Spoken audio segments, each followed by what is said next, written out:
You're live. Ladies and gentlemen, good evening.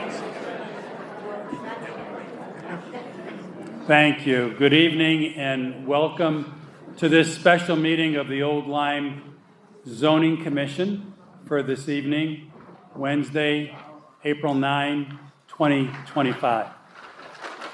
I'd like to first start off by introducing the panel here at the table, probably not quite in order, but Michael Fogliano is an alternate. We have Michael Miller, who is our vice chair, Denise Savageau, permanent member, Mary Jo Nozel, permanent member, our secretary, Jane Marsh. We have alternate Michael Peter Barnes, our scribe for this evening and for all of our meetings, Amy Huat. With us also is our land use coordinator, Eric Knapp. We also have Craig Bonatti as well, our AA to the Zoning Commission. We are here this evening to talk about the Halls Road proposal, the special permit. I have a few opening comments first before we begin. And I've already said good evening, but good evening again.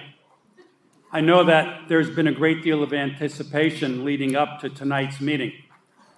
While we may not be able to accommodate every comment or concern, our goal is to keep things moving efficiently and ensure as many voices as possible are heard. To help us do that, we'll be following a few important ground rules. I guess you're already aware that the auditorium has a strict capacity of 550 people, and we are there. We will not need to worry about the fire marshal turning down the meeting. So we don't have to worry about that. We are there. So after you have spoken, if you notice that there are people waiting to enter the room, please consider leaving and allowing them to take your place, because they probably as well have something very important to say. This is clearly an issue that has generated strong feelings, but tonight's discussion must remain respectful. We are Old Lyme. We are a respectful community. I will not tolerate name-calling, personal attacks, speculation about motives, or the spreading of rumors. Let's keep our focus on the facts. The more specific facts, the better. And I've always said this in the zoning meetings. The Zoning Commission can measure and act on fact. We cannot act on emotion. So let's keep our focus on the facts. And let's please strive to be orderly. As I said, we are Old Lyme. We are better than the rest. I have a gavel, but I don't want to use it. If necessary, I will use it. Look at that. We are also working under a strict time constraint. The building must close by 10 p.m. So we will end the meeting at 9:45 p.m. The commission will need time to handle procedural matters to be out by 10 p.m. That gives us about 3 hours, so we want to make the most of every minute. With that in mind, each speaker will be given 2 minutes to share their comments. This time limit will be enforced. Our land use coordinator, Eric Knapp, will manage the microphone and will signal when your time is up. Additionally, please refrain from applause, cheering, or other noise. This only delays the meeting and limits the time we have to hear from others. So here's how the process will work. The commission is seated here at the table. If you'd like to speak, we ask that you line up along the stairway to my right and to your left. Our land use technician, Craig Bonatti, will be standing at the bottom of the stairs to take your name and address. This is solely to help our clerk, Amy Huat, accurately record the minutes. When it is your turn, Eric will hand you the microphone. You will have 2 minutes to speak, after which he will take the microphone back and direct you to exit across the front of the room and return to your seat via the left-hand stairs, my left. Please do not attempt to speak more than once unless everyone who wishes to speak has already spoken. Should you leave the room, I would request that you re-enter the room from the back. The door leading directly to the cafeteria is where the line of speakers will be queuing. Trying to also get people in and out of that door will only create confusion and delay. Lastly, and let me say this clearly, every member of this commission takes their responsibilities seriously. We have read all submitted materials to date, and we will be listening intently to your comments tonight. We understand how much this means to our community, and we ask for your respect as we give you ours. Thank you. And unless the commissioners have any other opening remarks, let's begin. Mr. Chairman, before you begin, please be advised that your room is fully at capacity. Additionally, you have approximately 50 to 100 people standing outside here in the hallway, inquiring if they will get a chance to listen. Along with people outside. Let him in! We are at capacity. No one else can be brought into the room at this time unless after a speaker speaks, the speaker leaves the room and a person can come in to replace. Yeah, we can't hear all the people can't hear that. I understand. Last Wednesday, I inquired of the person who handles those issues for this building whether we would be allowed to remotely broadcast. He indicated that we did not have facilities to do that. Also spoke with our technical director, Tom Myers, and tried to come up with solutions with him. I was not able to do so. The room is a room. We have 550, and that's all we've got. So again, as people leave, we will try and filter people in, but there's no good way at this point to have people who are not in the room listening to what we're doing. It just isn't. And I feel very badly about that, but there's where we are. If we let more people in, the fire marshal closes the meeting, we have nothing. So we're doing the best we can with the facilities we have and tiny limitations we have. So I understand the anger of the people who are waiting in the hall. I don't have an easy way to address it, unfortunately. Do you have a live streaming option that was considered? Yes, we don't have the ability. The technology is not there. So The technology is there. we don't. I'm not going to argue. Every second I say arguing with you is one less second the speakers are going to speak. There's no possible rescheduling. We're at the end of our timeline. We have 100 days by statute. We're at the end of our timeline. This is it. I'm sorry. The longer I argue with you, the less people we have to speak. I'm going to have to allow the speakers to start now so that we're able to get as many speakers as possible to come through and give their thoughts for the evening. I'm very, very sorry, but we are where we are. Mr. Knapp, why is this spurt not open and there's chairs in front here? Sir, the fire marshal has informed me that we are at capacity. That is his job. I mean, chairs are at capacity. What about all the rooms? The fire marshal has informed me that we are at room capacity. Understand. Okay.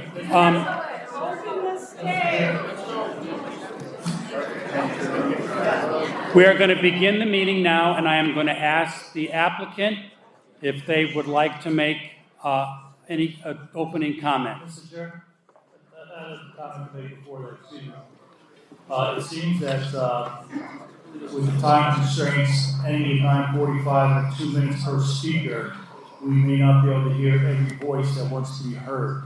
Now, I understand that it's not up to the commission to have another public hearing, that is not within our right.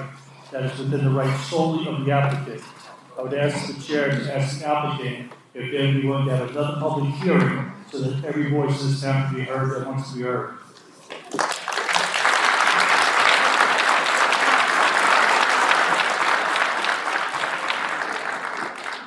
So I will direct my question to the applicants. If we do not hear all the voices this evening, would you consider extending the public hearing?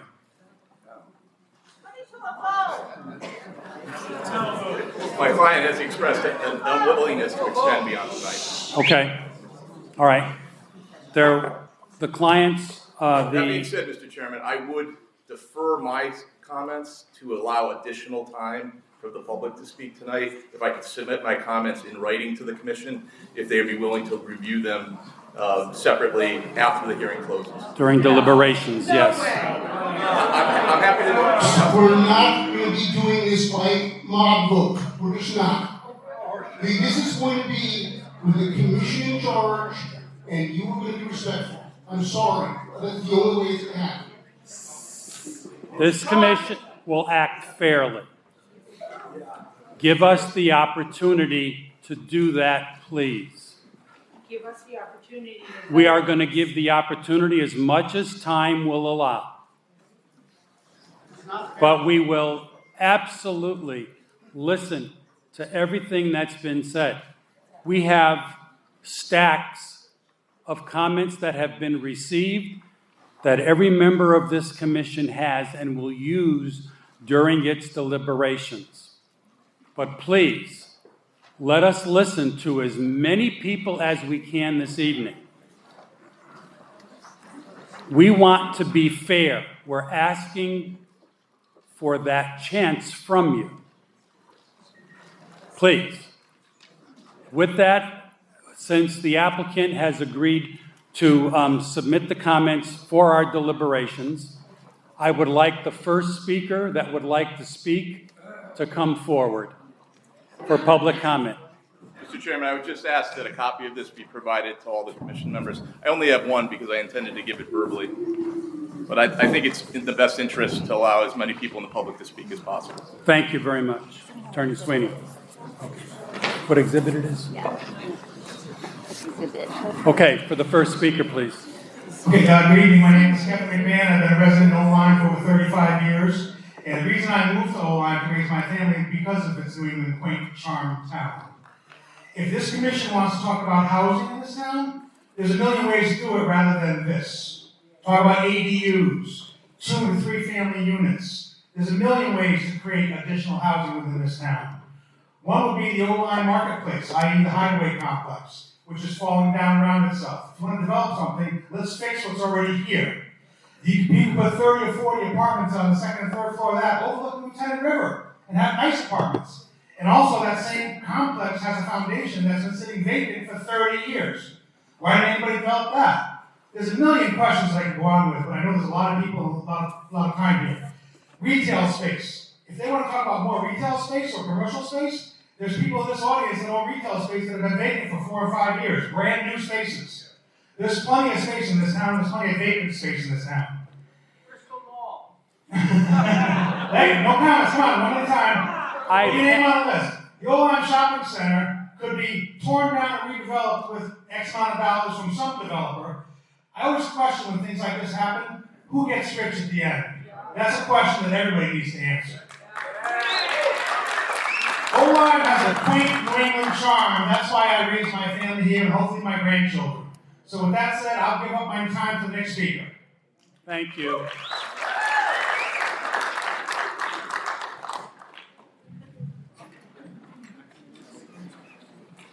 Good evening, members of the Commission and fellow community members. Thank you for giving me the opportunity to speak today. My name is Monique Heller, and I'm here to express my concerns regarding the proposed Halls Road overlay plan for Old Lyme. I grew up in Essex and have lived in Old Lyme for the past 15 years. so I understand the area and the inherent opportunities and challenges of a small Connecticut shoreline town quite well. While I understand the intention behind this plan and the benefits it aims to provide, I believe it raises significant concerns that require further consideration. I urge the Commission to consider how these changes will affect current residents and homeowners, local businesses, and future development in our community. The plan, as I understand it, affords the developers too much latitude. This could set a dangerous precedent regarding the development of mixed-use properties in our town for current residents and for future generations. Although this overlay is not in the historic district, I believe that an excerpt from the Historic District Handbook is applicable and we should take note. And I quote, "Perhaps nothing so unites the residents of Old Lyme as the shared desire to ensure, as their community grows, the preservation of those qualities that led them and their families to select it as a place to live. The creation of the Old Lyme Historic District came from the town and its residents. It was not imposed. As such, the scope of the overlay district should come with significant input from the residents. I remain concerned about the selective and, as a result, insufficient community input. I believe that involving more stakeholders in the idea generation and decision-making process will lead to a more balanced and effective plan that aligns with our community's current and future needs and values. In conclusion, I respectfully request that the Commission reject the current application and revisit it, conduct further studies, and consider alternative approaches that address community concerns. I'm confident that with the collaboration and open dialogue, a solution that benefits everyone in our community currently and for generations to come can be attained. Thank you for your time and considering my perspective on this very important matter." Thank you.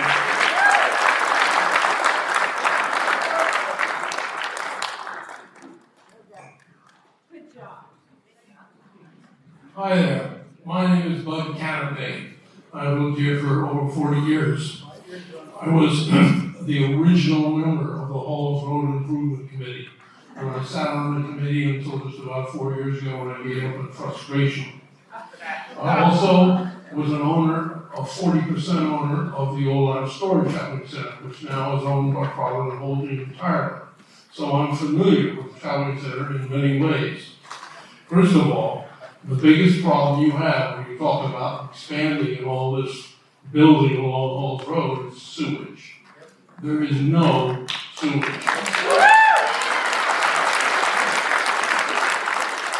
Now, in addition, as you may or may not know, I know because I'm part of it, what we have now in Old Lyme Shopping Center is we cannot have another restaurant. You can do nothing else except what they have now.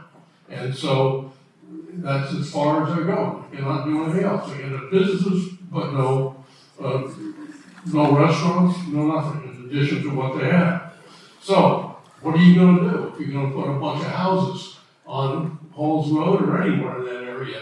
Because again, the businesses want to move the business, that's probably not going to matter. But there are people living here, they create sewage. So, if you're going to consider the whole new idea, you're wasting your time because it will never work. And as far as we have the whole shopping center, we couldn't find anywhere in that area, and maybe you can try and dump it in the river, but that's not going to work.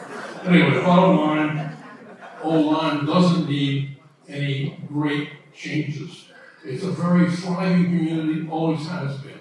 The house just down the street from me with no view just sold for $1.4 million. I mean, the real estate market is like a rock. So the people here who think they want to change everything, if you leave it the way it is, you're going to be very happy. Thank you very much.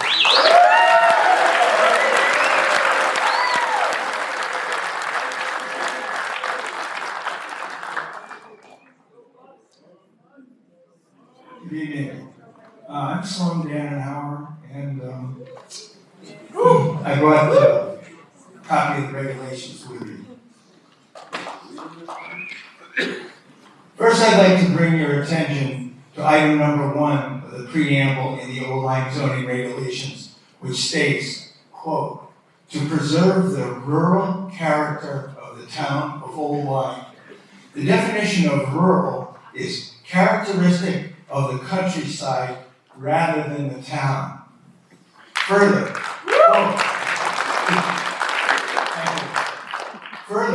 to prevent the overcrowding of land and avoid undue concentration of population and lessen congestion in the streets, unquote. Directly from the preamble in here. Why hasn't the original task of Hall's Road Improvement Committee been accomplished, i.e. sidewalks, lighting, greenery, and signage? We've been waiting 10 plus years and nothing. Nothing. Now the pendulum has swung from one extreme to the other. The overlay bulk standards, which limit developers, are the most important, i.e. height, length of buildings, the number of units per acre, and setbacks, just to name a few, which are hard and fast numbers. Most everything else is subjective, which is written with a may or a can, not with a must. Small changes can mean small mistakes. However, big changes can mean big mistakes. The win-win for everyone is if Ms. Shoemaker and the Halls Road Improvement Committee, the applicants, withdraw the current HROD proposal and combine it with the ongoing $129,000 exam and rewrite of all the town's regulations. This includes polling the Old Lyme residents. I suggest, I have Jude's time too, she gave me her 2 minutes. Yeah, so, I suggest the zoning commission book the high school again for either the May 12th or the June 9th vote on the Halls Road Overlay District proposal. They're going to need it. I would like to ask everybody opposed to Halls Road to please raise their hand. There you go.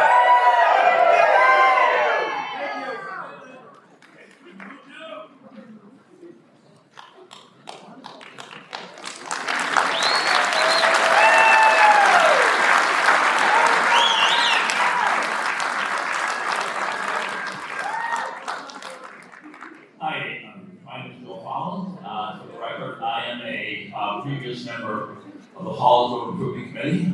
Like the previous speaker, I also resigned out of frustration with the process myself. When you look at the overlay and you look at the larger plan, the Halls Road Master Plan, there isn't one element of either the overlay plan or the bridge and trails that any one of us would object to. Who would object to more housing for seniors or town employees? Who would object to a more cosmetic looking landscape with sidewalks, lighting, and making it walkable from Line Street, where I happen to live very close by, onto it to the business center? There are two issues that I see we have here with the plan that the zoning commission should be considering. One is scale, and the other one is dynamics. The scale of the plan is represented here. I know there are varying opinions on the scale, but the scale is the scale. The other one is the dynamics of that scale. That is the issue that has not been properly addressed. I say that because of the time that I spent on Halls Road Committee. I attempted to get the dynamics of how all these little things work together, how the traffic in the summertime, the traffic in the highway, the increase in population, how all of these come together. I spent numerous hours, days working with the DOT, the River Cog, and attempting to gather information that would kind of bring light to the dynamics.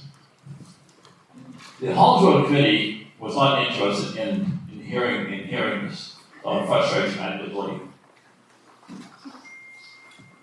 I do know that there are, beyond what the plan is, there are other issues with the plan. It's beyond our control. It's what is happening with the I see my time is coming up, I have a lot more to say, but I forget whatever it is. Thank you very much for that.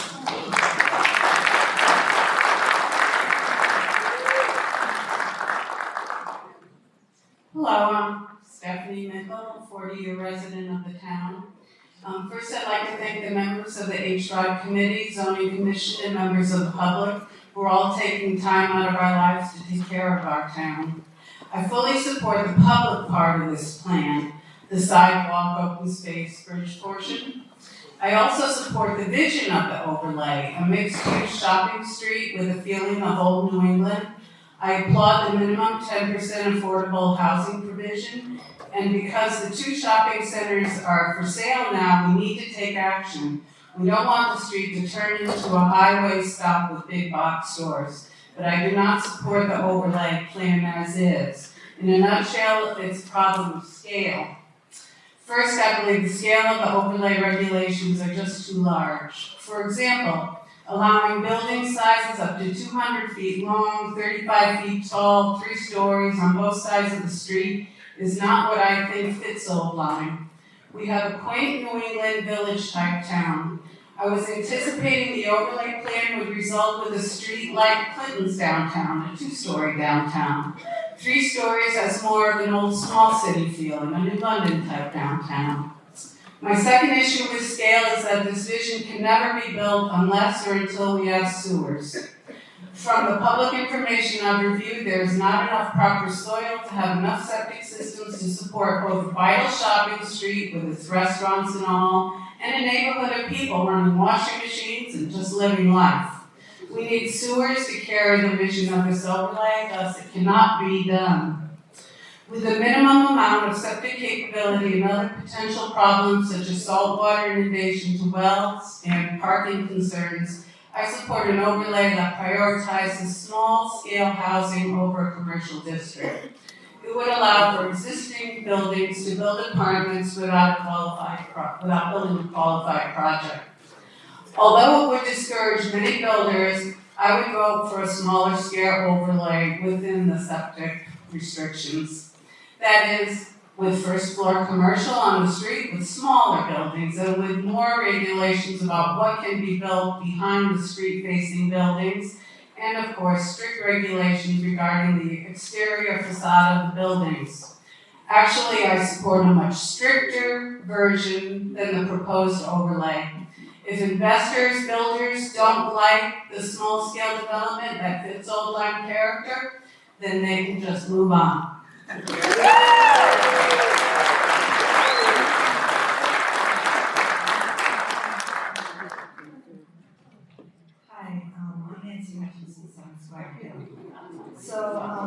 Since we only have 2 minutes, I'm gonna trim down my submitted 2 written pages, 2-page appendix, and a 55-page appendix. So I'm just gonna summarize. I recommend the zoning commission deny the current proposal and work on a revised Halls Road overlay district proposal to be developed that proposes how limited mixed-use and small-scale residential development can be achieved at a scale that fits Old Lyme's rural character and is feasible within the known site constraints of Halls Road C30 district. When combined with the Halls Road Improvement Committee sidewalk project and proposed development guidelines, a reprioritized revised Halls Road overlay district can go a long way towards helping establish Halls Road as a safe, walkable, bikeable, livable, mixed-use town center that would both help to meet an important local housing need and to enhance local foot traffic and the commercial environment of our local businesses. And I suggest that the revised H-Rod proposal be drafted in conjunction with the Old Lyme zoning regulations ongoing efforts. I won't go into it too much more. I also wanted to point out some information from the appendix that I submitted with my comments. The Halls Road Improvement Committee continues to claim that the subsoils in the district are generally the best types for water and septic based on a limited engineering report. So I thought it may be helpful to provide the zoning commission with a more extensive set of soil suitability maps and reports downloaded directly from the USDA Natural Resources Conservation Service, NRCS, and National Cooperative Soil Survey maps available on the Soil Survey website. Anyone can access this information directly for free at the site I've included. The NRCS suitability maps and associated reports at the end of each file attached this appendix focus on potential limitations in subsurface sewage disposal, subsurface sewage disposal septic systems, potential for groundwater salinization due to coastal saltwater inundation, and potential limitations for building site development, specifically small commercial buildings, less than 3 stories versus dwellings. And although I'm not a professional, this last sentence. Although I'm not a professional engineer, I believe the attached maps and associated reports, which are intended to inform land use planning and zoning decisions, demonstrates the development capacity of the proposed HRI is significantly more constrained than the Halls Road Improvement Committee presented based on its limited engineering report.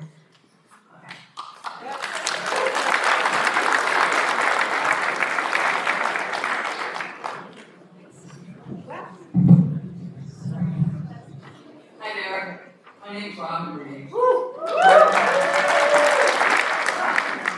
First of all, I'd just like to ask why are you even thinking about passing a plan that is so full of contradictions? It's a plan that actually doesn't do anything that it says it does. On the one hand, advocates of the overlay say their plan calls for only a couple of hundred new apartments on Halls Road. On the other hand, they insist again, against the advice of this commission, to include parking garages. That would only make economic sense if they build over 1,000 units. On the one hand, they say their plan would prevent construction of new gas stations and highway services. On the other hand, their plan does nothing to prevent developers from using the existing C30S zoning that underlies the entire HRI that allows gas stations and highway services to be built right now. On the one hand, they say their plan respects small town feel of Old Lyme. On the other hand, their plan says they protect Old Lyme by literally crowding out the bad development with high density. On one hand, advocates of the overlay and this commission stood in opposition to the idea of 95 dark sky lights, compliant lights on Smith Neck Road. On the other hand, those same people, perhaps not the commission, are apparently fine with hundreds more lights on all night long in apartments all over the city.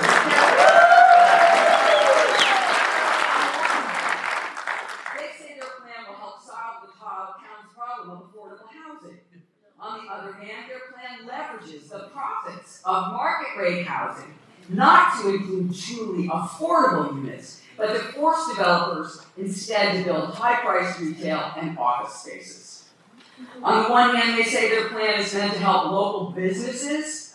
On the other hand, their own experts say that the plan will require the doubling and tripling of the rents of our current business owners. On the one hand, they claim that 80% of the town is for this plan.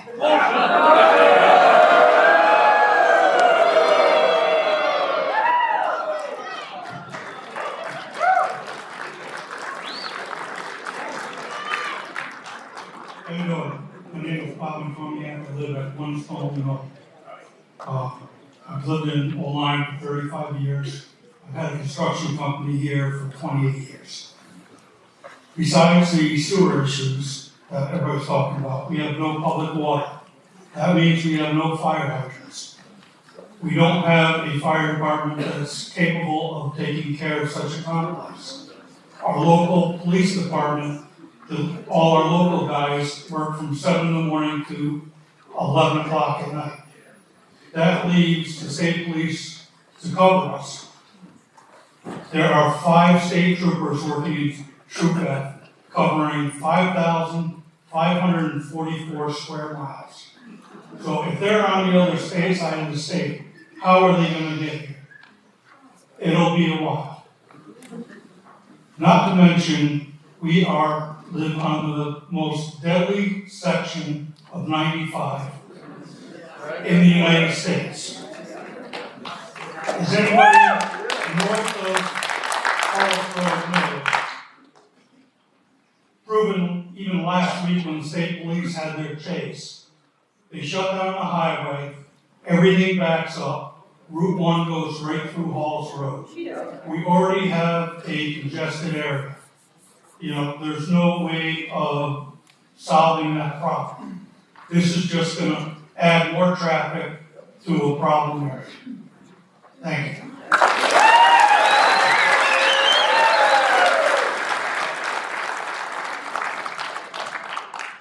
Hello, my name is Mona Caldwell. I'm here speaking as a citizen, but I am also a current member of the Economic Development Commission. You do have my full written statement. I'm taking the opportunity to speak tonight to clarify publicly two things in regards to the Economic Development Commission. There was a letter that was presented and signed by some members of the commission. The first clarification that I would like to make is that we did not approve that letter unanimously. The second clarification is that we did not endorse the Halls Road overlay, the HROD, as presented. We overwhelmingly agreed that we, as an Economic Development Commission, were not qualified to endorse the proposed changes to zoning. The letter that was submitted stated that the EDC approved of a concept of improving Halls Road as it could benefit the town of Old Lyme. Our unanimous support ended there. Thank you.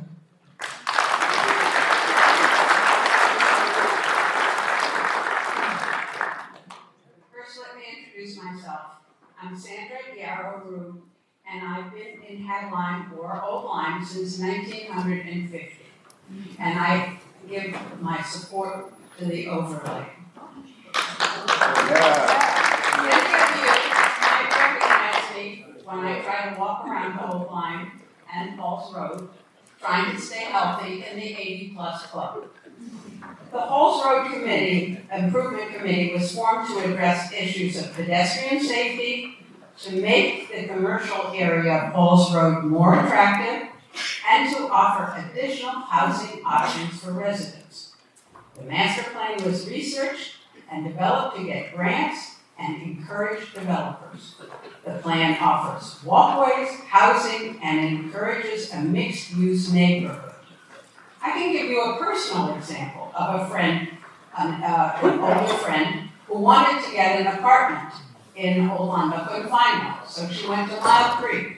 It's okay there, but she would much rather live close to Big Y, to the museums, and to other things in Old Lyme. The Halls Road Improvement Committee is applying for grants from the state for the public, sidewalks over the Lieutenant River, and private investors and property owners who will offer designs and plans will have to abide by the rules and regulations of the Old Lyme zoning and land use, as well as what we've heard tonight, septic and water requirements for housing. During each stage of the process, Edie and members of the Halls Road Committee have listened to concerns of Old Lyme town members by planning and zoning and made the changes requested. Yes, 10% will be affordable housing, which will allow newer residents to live there. Everyone will pay taxes to Old Lyme, which will add to the revenue for the town and the schools. The committee, along with other supporters from Old Lyme, will require developers to offer a plan that maintains a small town aesthetic while giving residents a place to live near shopping and the community. And so in closing, I say, those of us who value our special community must actively support members of the Halls Road Committee and reward their persistence and commitment to improving life in Old Lyme. Thank you.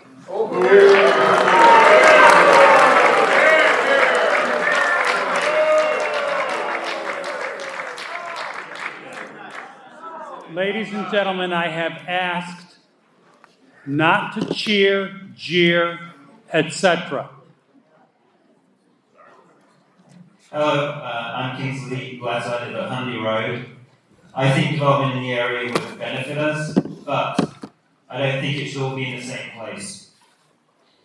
I'm concerned about the prospect that allows rules to be applied to land abutting multiple different types of land uses, including residential with lots of ambiguity for what it means to us as a resident, and what it allows developers to do. I actually wanted sidewalks in the area for the safety of my children because buses don't go down Huntley Road and it's not a safe street. I'm concerned that there are multiple images for Huntley Road and that land lot, leading to ambiguity on how it will be used and what it's intended for.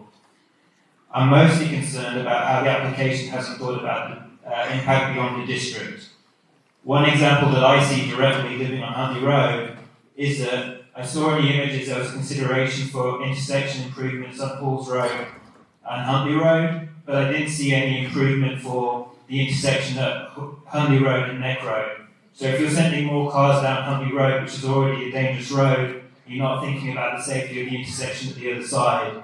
That's one example of how the district impacts Old Line beyond this district. That's just my area. Goodness knows how many other negative impacts there are beyond the district. I haven't got time to look into all of that. That's someone else's job.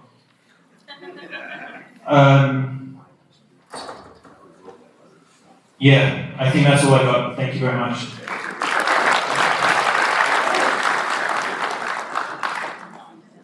Thank you. I'm going to read the end of my statement first, in case I run out of time, and I think it's the most important part. I think there's a lot of confusion in the public about how many dwelling units would be permitted by this plan.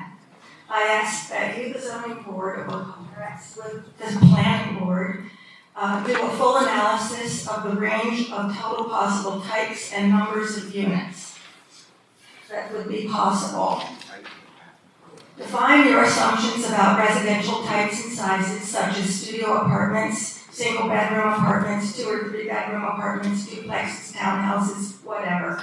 Obviously, a builder might choose to include more 1-bedrooms or studios for single people or more larger apartments for families. So state your assumptions and show the numbers for several sample mixes. Assume that some property owners might combine lots, so look at the most number of units possible scenario if that happens, as well as the most likely scenario if very little combining occurs. Take into account all setbacks and other requirements of lots, that lots stay as they are, but also if they're combined. These numbers might be much lower than rumors purport and may allay many people's fears. If this number does not comport to what you believe is appropriate for the area and for Old Lyme, you could reduce the dwelling unit per acre, or you could also limit the total number of dwelling units to be allowed in the entire district. But do the analysis. If I still have time. Okay.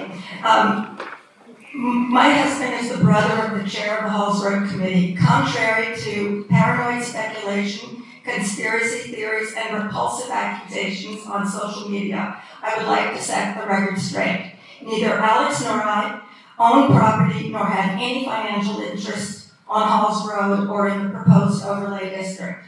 Like his sisters, Alex's interest in Halls Road becoming a walkable, shoppable area is based more on nostalgic memories of the walkable, bikeable, family-friendly retail on Lime Street, where they grew up shopping as children.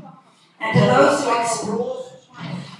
who express suspicions of why my sister-in-law has worked so hard as a volunteer on Halls Road Committee, volunteer community service has been important in the Twining family for generations. There are things I like about the proposal and things I think need more work. Whether you yourself like how the plan has evolved or not, Edie Twining has worked tirelessly, not for any hidden financial reason, but because she loves Old Lyme.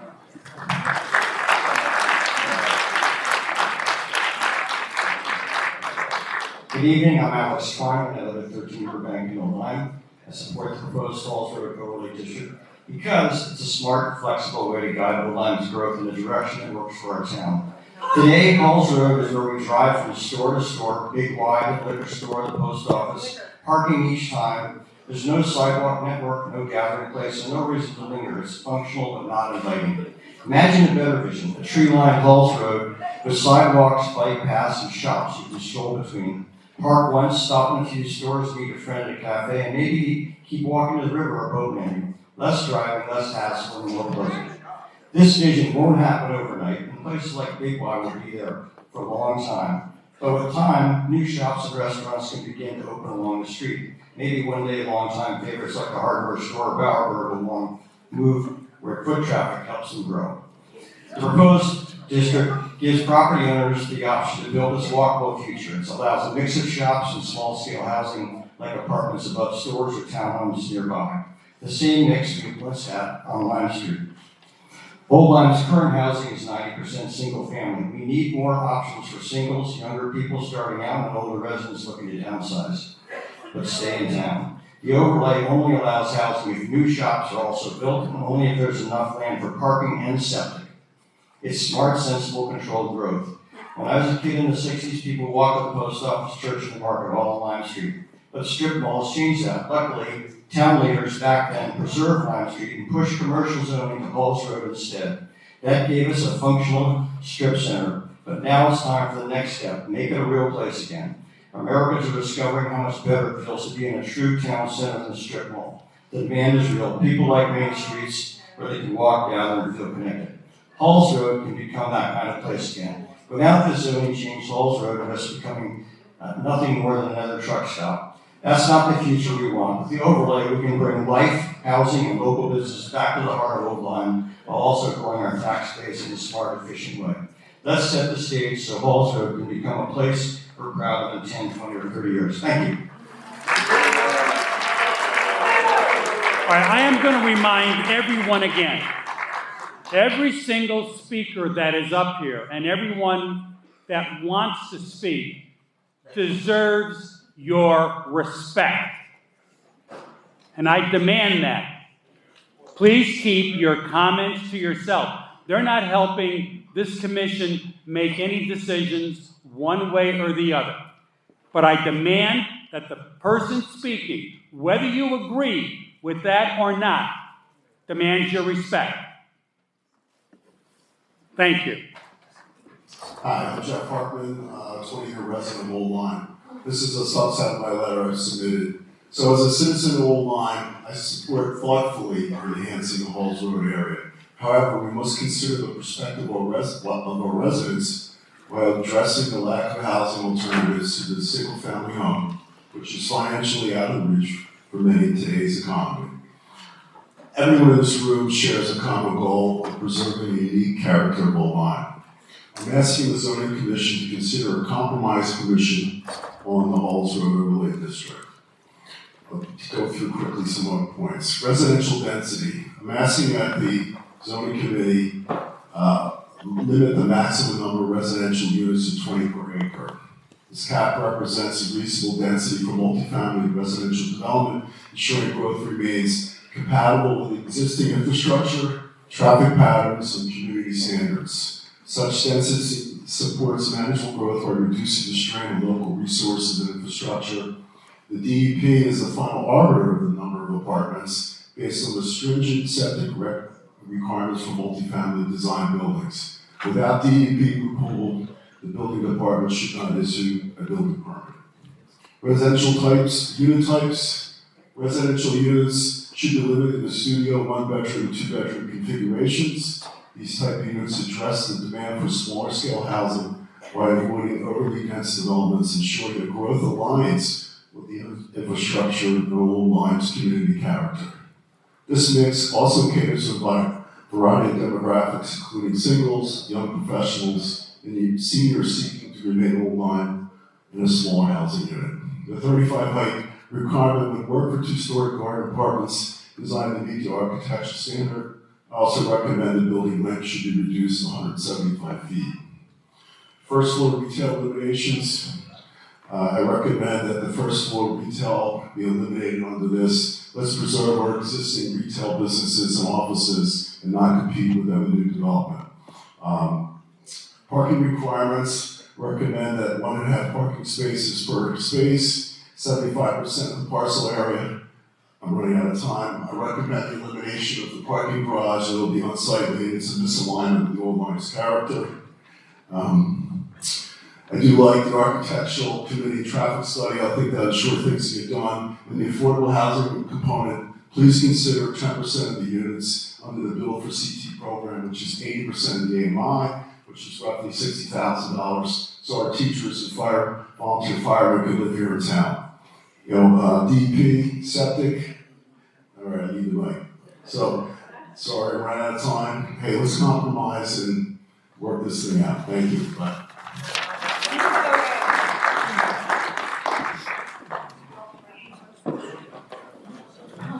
Hi there, Heidi Kettler. I'm a mom of 2 kids in the school district. I haven't heard that raised yet. We have talked about shared services that support the entire town in line. I've heard people talk about the fire department and the police. Obviously, there will be an increased need with a surge of high density. But also, 1,300 kids, less than 1,300 kids are in the school district for line. If this seriously is going to be 100 to 200 housing units, if you just talk about the national average of 2.5 kids per household, that's conservatively 250 to 500 kids surging into our school district? Where are we going to put them? Don't we right now have a $50 million note for improvements on the schools? We're going to build to accommodate 500 kids, almost half again how many kids we have. Lime School only has 200 kids right now, the elementary schools do. We're going to get another 100 kids? That's impossible. It's just not feasible. And don't believe for a minute that, I did hear somebody say also about the taxes, it's going to be in tax revenue.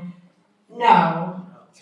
Rentals don't pay taxes. Permanent residents pay taxes. We're going to pay for that. This development is not. So let's just, when we're all sitting in a school and we see a capacity issue right now, I'm a very visual person, maybe some of you are also, so just imagine this, okay? It's just logistically, it doesn't work.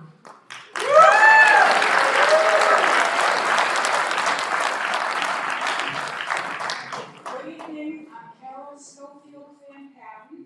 I've been known as a preservationist. I've been known as a art dealer and a historian in town, and I love the old line. There are 3 beautiful rivers in this world. That would be the Danube, the North Branch of the Hudson River, and the Connecticut River. What are we thinking? We know what we have. This is a destination. This is where we look at the sky, and the water is the right color, and the wind blows in our direction. We don't need this. We don't want it. It's going to be the one town that doesn't get done up. God bless us all.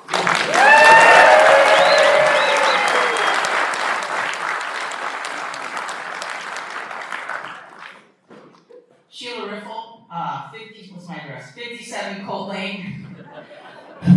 I probably shouldn't have said that out loud. It's not fair to make us do this. Okay. I am in support of the overlay proposal. And I just want to point out some things that I understand, or I think I understand, about the proposal as it stands. It is true that the overlay as proposed does not prevent gas stations, truck stops, does not prevent that area from becoming a highway stop or a travel stop. However, without an overlay, nothing else can go there right now. That's my understanding. I was quiet for you people. I haven't lived in Old Line my whole life. I grew up in the Midwest, and so I'm lucky to just get to drive by the water every day. I don't have the rich embedded past that many of our neighbors do. And I can say, though, presently, as a resident of almost 9 years now, so I'm getting there, I can say that I love living in Old Line. My intention is to live out my life in Old Line. Hopefully that's a long way off. Mainly because I love all that our quaint little town has to offer, and I have faith in the fact that the people who have to make the decisions, who are educated on these matters, who have been elected, will make the decisions in the best interest of the town when it's all said and done. I also never want to move again. not going anywhere. A lot of our fellow residents have expressed opposition to the proposed overlay district, and of course, everyone is entitled to that. And I just want to say that often leaders are publicly criticized for decisions they make. This always has and always will be a thing. I believe that in leadership positions, you have to expect that there will be people ready to pounce and criticize anytime, sometimes every decision that a leader or a group of leaders such as this commission has to make. So I am running out of time. Thank you for listening and good night.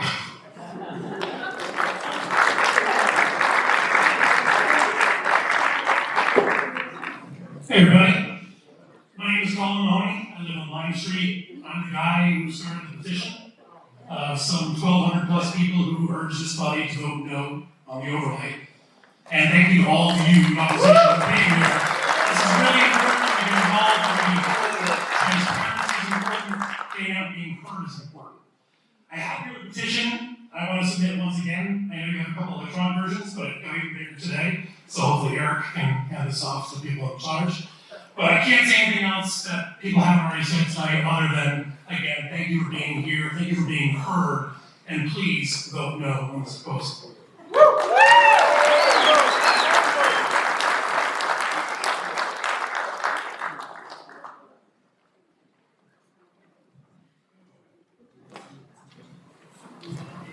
For the record, my name is Daniel Ross Jones. I live at 10 Old Post Road, Old Lyme, Connecticut.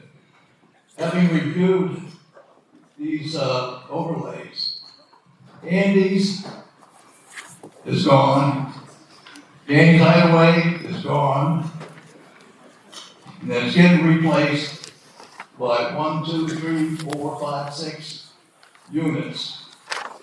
And the nightmare is going to be who's going to shovel that parking lot out? Who's going to maintain the walkways? The same way, the Bowerbirds gone, and whatever's behind that area. And there's 224 parking spaces in that lower unit, and nothing for Danny's Hideaway it's 186. So I think somebody got to reassess the situation a little bit, or quite a bit. Anyways, that's all I got to say. Have a good day.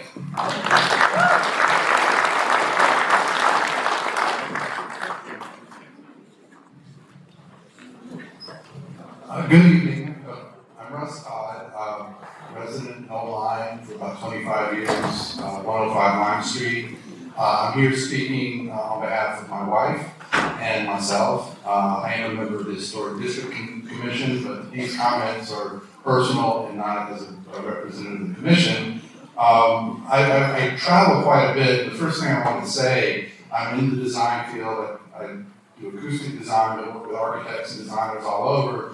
And whenever I raise the density that's being proposed here, in urban areas, they say we don't even build to that density, the 40 units per acre. So I just wanted to throw that out, experience and hearing that kind of around the country. In Dallas, Miami asked the same question. So, here we would like to say that we're in opposition to the overlay proposal as the proposed density, the scale of the buildings, and the lack of usable and attractive green space is not only inconsistent with Old Lyme's character, but also represents a significant shift towards urbanization. They could potentially overwhelm our infrastructure, impact our lovely natural resources, the Lieutenant River in particular, and impacts our small town identity, which is the reason why we love and came to Old Lyme. With that said, I think that there should be development on Halls Road, but high density housing is not the only answer here. And I think that there are firms around the country that specialize in community design. One of the firms that comes to mind is DPZ. They are one of the founding pioneers in creating walkable, human-scale community designs.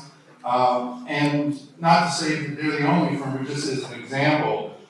But one of the things that they do is they communicate with scale drawings and actual scale models so that the town can see what's being proposed, work together as a community, and then develop a solution. So we would say, let's pause, let's work with a group like that and work with the community to bring consensus together and grow smartly and keep our old line identity.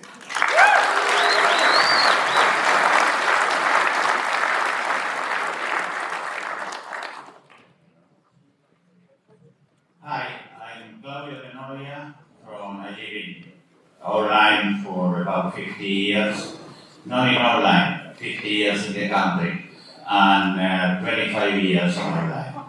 I don't have any specific plan. I wanna talk right from my heart.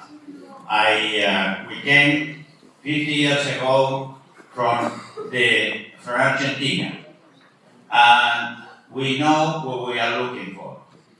We follow the Constitution, so we came with a visa. We follow all the rules of the country, and we adapt to the country. I have 2 children from Argentina, 2 children from the US. It was a long way from living in a big city like Buenos Aires, and after that, for almost 6 years in a big city like New York City. This has been a change. And what we discovered in online is unique. That's what we have. It's a big, incredible city. It's a jewel. So we have to defend that way, not this way. I don't think just common sense. Who needs more business? Who needs more housing of this type? Right. It's incredible. To me, it's absolutely out of the world. It doesn't make any sense. So I think I support the rural environment in online. That's what we have. And for that, by the way, we have an incredible network of open spaces, and also trails, thanks to the online land trust. So that's what we need. We don't need anything else. Thank you very much.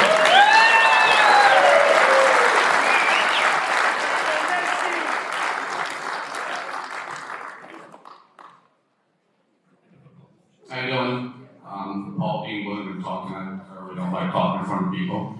But I do want to say something. I've been here for 57 years. My father grew up here and went to school here. My grandfather went to school here. So I have quite a bit of a family history here at Old Lyme. Lime Street. I don't know how Lime Street now and how what you propose is going to compare. You want parking garages, 3 stories, this and that. That's not Lime Street.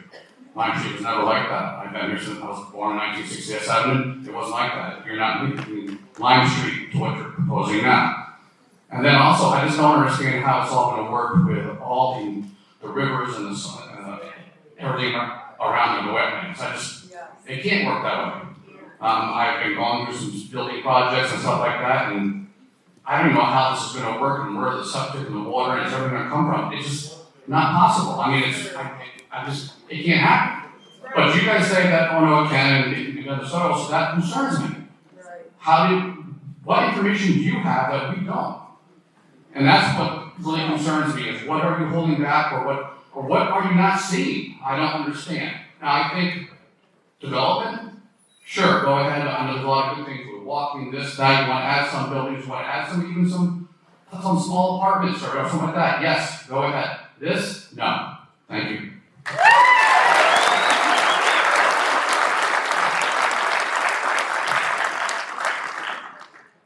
Yes. Good evening. My name is Will Bowler, retired Navy, parent of a London Line High School ninth grader. Thank you for taking the time to listen to the community. Tonight's commentary is certainly going to be dominated by the anti-development crowd.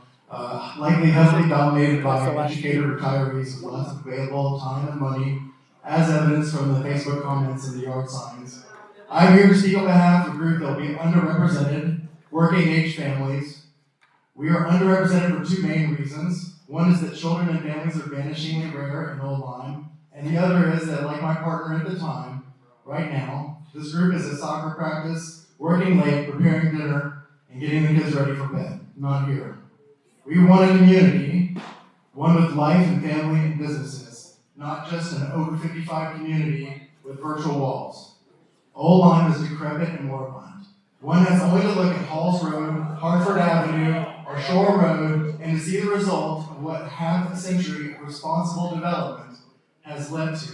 One can see that it was once a vibrant community here, but it's not now. Even Lime Street, the gold standard for what the anti-crowd, has few viable businesses and many buildings in disrepair. It is shameful that the town so affluent is so dated. The teachers, EMTs, police, and firefighters that can serve this community cannot afford to live here. Just since our children started in the school 7 years ago, average class size has shrunk from 110 to about 95 currently. The fear-mongering from the overlay no-way crowd suggests that, among other things, we will have strip clubs and a 4-story CVS if this goes forward. And as a spokesperson for the pro-community crowd, if I had the resources for yard signs, we would be the any improvement is better crowd. I would welcome a 4-story CVS if it comes with other businesses and restaurants for people of all ages and the families that frequent them, not just a handful of wealth managers, aestheticians, and kitsch stores.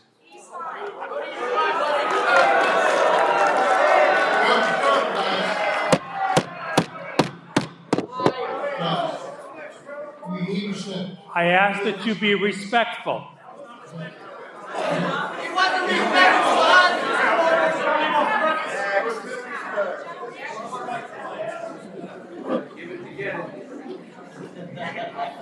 Hello. I'm really happy to see the engagement and love that we all share for this area.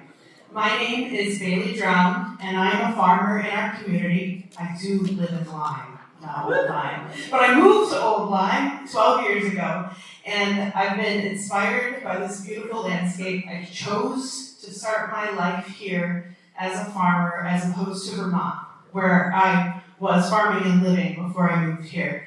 And I think we're all drawn to this place because it is so beautiful. We have incredible privilege to live here, and privilege also does come with equity issues like affordability.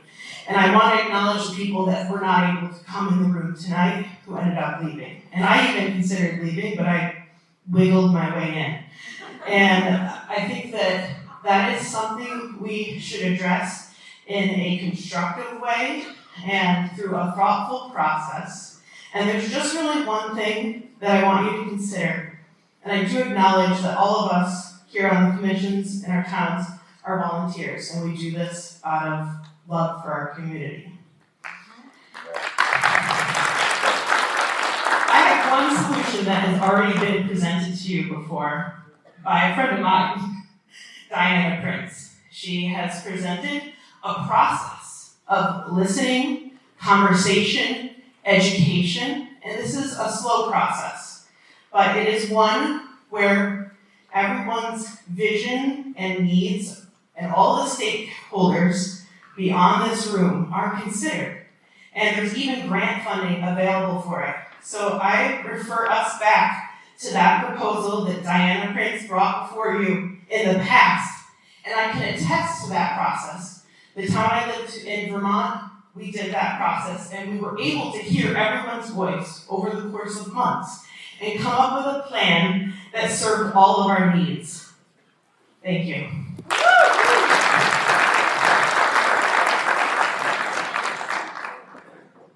I'm Kimberly Thompson. I live at 2 Littlefield Lane.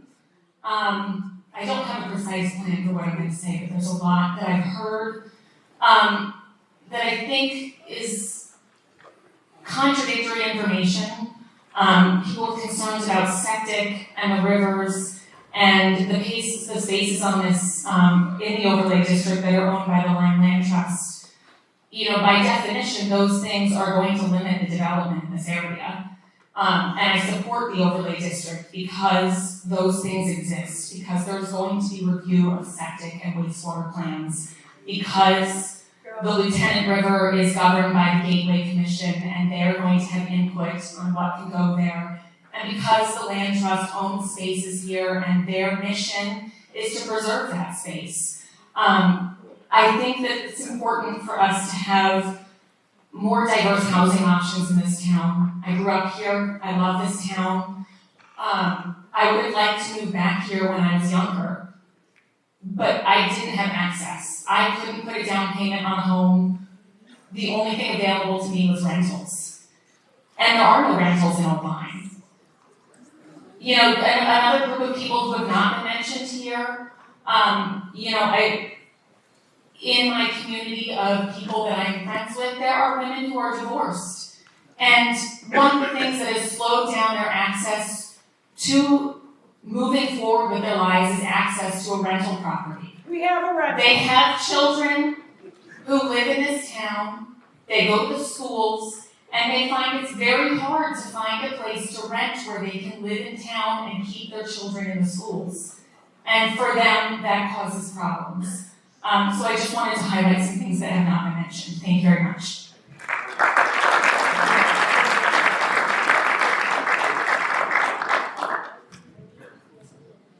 Good evening, Mr. Chair, Commission members, and fellow community members. My name is Diana Prince. Yes. I'm a resident of Old Lyme, and I'm asking that this proposal either be withdrawn by the applicant and or denied by zoning. I share the concerns raised around scope, scale, density, and environmental impact outlined by others in this community.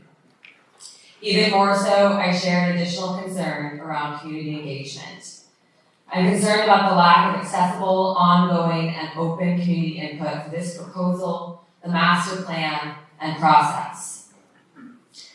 Lastly, I'd like to share a quote from page 26 of our current plan of conservation and development, in the section marked Looking to the Future, Goal and Policies.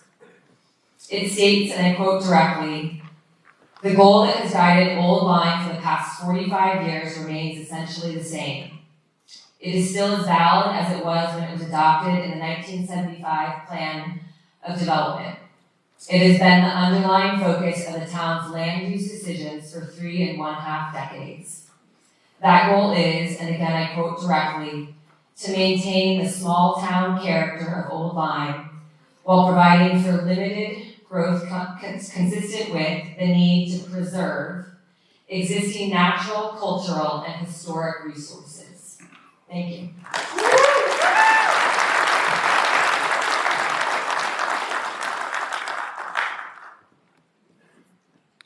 Okay. The line for the speakers has dwindled.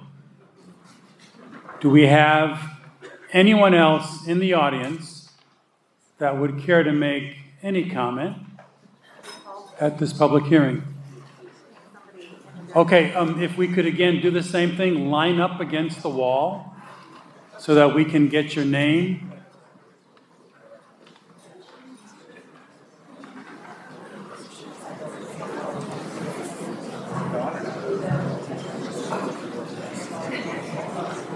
We'll continue with the comments until they run out.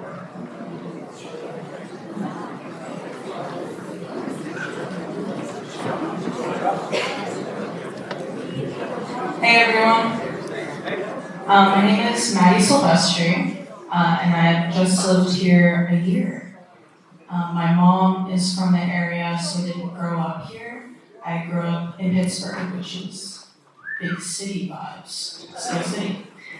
So this is my first time living not in a city, and it is such a beautiful experience. Hearing what people said, I think we all want the best, and I think I didn't have anything planned by them, but the needs that this addresses are real, and while it wasn't put super respectfully, as a young person, I would, walkable communities are great, but I've also lived in Pittsburgh and been in other communities that experienced gentrification. And I think the extent and scale to which this plan is follows those lines of gentrification of putting people out. And only 10% affordable living is just not going to meet the needs of like young people in this economy. I'm living with my Nana and helping her. And yeah, so I think there's needs on both sides, but I would ultimately say that this plan needs to be reworked because I don't want it to follow the story that so many cities are going through right now, which is scary.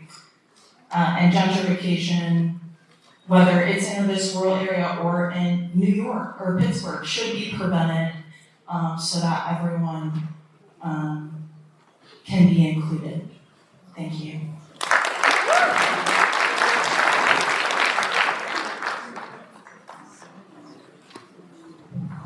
Hi, my name is Vincent Pepito. I was a resident of East Lyme for about 35 years and moved to Old Lyme about 7 years ago.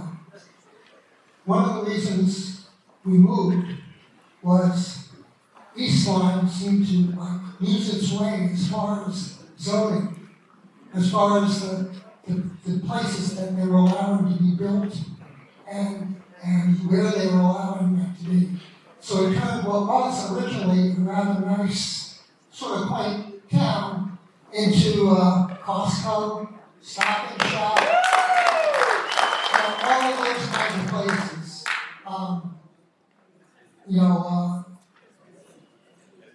Not 5 and 10, but a dollar store right smack in the way of Route 1, where you can't help but see it.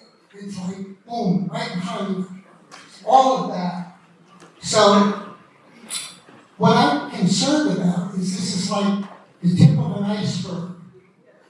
We do this, and then maybe we say, well, we need a little bit more affordable housing. So let's let them develop a big housing complex right along 95 off of like 4 Mile River Road or something. So that's the things that concern me. The other thing is that, you talk about additional revenue. Well, I don't know that I have my figures exactly right, but if I looked at the 2023 mill rate for East Lyme versus Old Lyme, East Lyme was actually higher, even though they had all of that construction and building. So I'm not sure that we really have our facts straight on, a positive outcome there. And that's not all. If you don't want East Lyme and Old Lyme, then I don't think we should do this.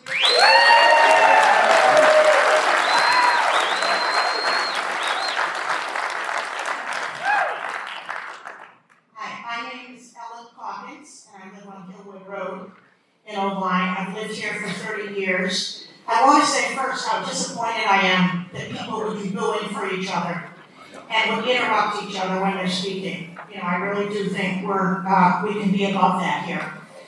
I love Old Lyme. I love the rivers. I love the rural character. I love the trees. I believe in the wonderful quotes from the Historic Commission and the goals of Old Lyme that Ms. Prince was mentioning. But I believe that basically this plan preserves the town and preserves what's best in Old Lyme.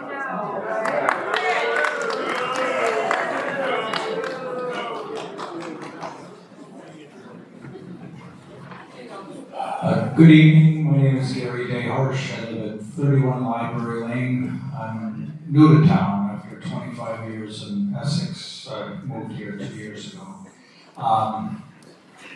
I'm also a part owner of one of the ugliest buildings in town, that's 100 Halls Road. And we would like to do something with that building But we also need the regulations and the permissions from the town to be a little bit more reasonable than they've been. So I'm not in favor of a crazy large-scale development here. I did convert the Spencer's Corner project in Centerbrook to a combination mixed use and apartments for workforce housing. Worked out very well. There's 18 apartments and people can afford to live there that work in town. And I think we should maybe start with the existing buildings and improve upon those. The street is, Old Line is beautiful. Halls Road is anything but. We need to fix that. And really that's all I have to say. I'd like to see the commissions work together cohesively to come up with a sensible plan that meets the needs and improves Line, Old Line.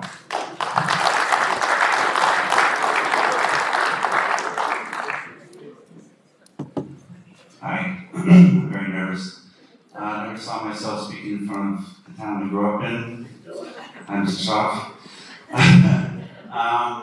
My name is Hiram Mandeville, and I was born in Old Lyme in 1972.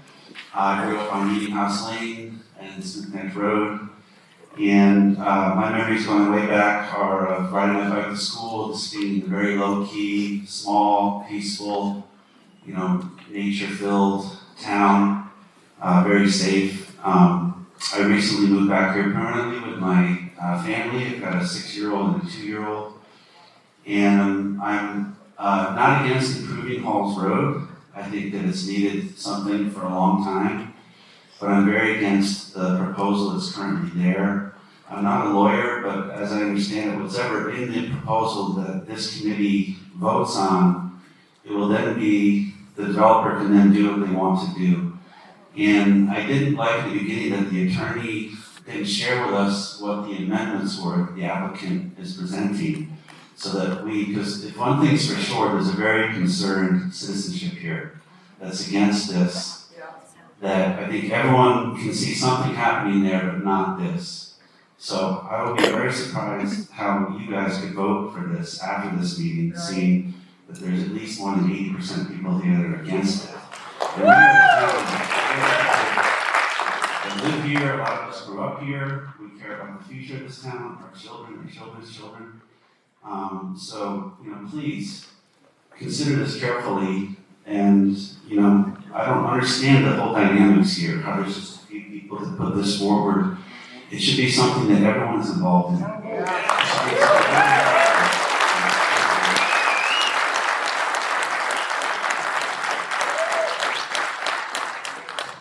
Hi. Sorry.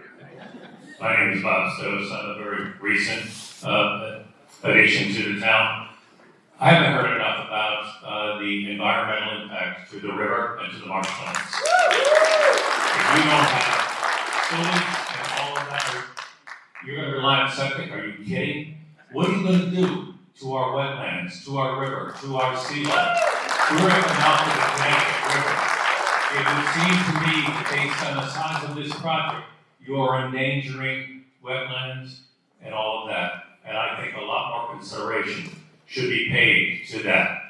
Thank you.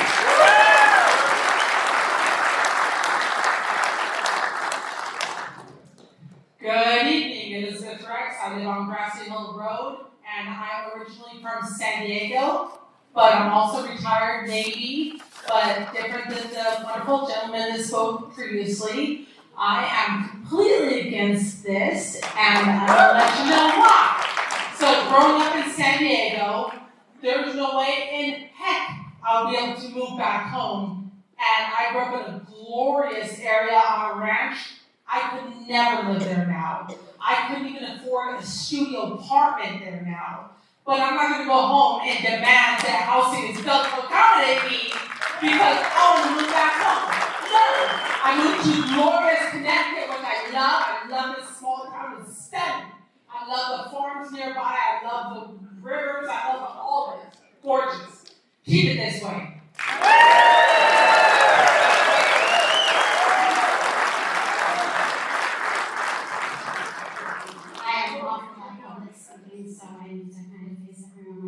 Hi everybody, kind of new here. We moved here from East Lyme. We were in East Lyme for 9 years. I was raising my son there, and when we were first there, it was very small, hometown feel. There was never any traffic, or beaches were, not busy at all. The school system, my son was, he was only a couple kids were in his class. So 2022 came around and it was time to own our first home.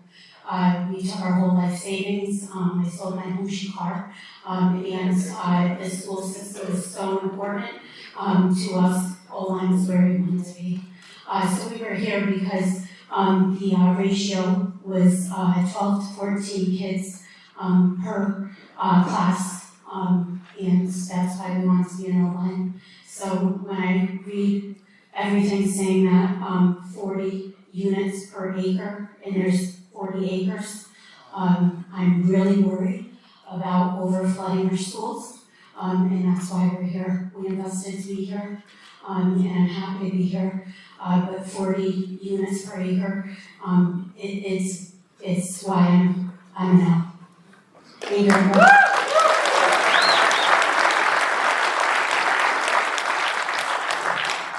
My name is Peter Lucchese.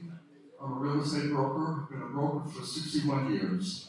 I represented developers, builders, and I work on the shoreline between Guilford and O-line up to Durham.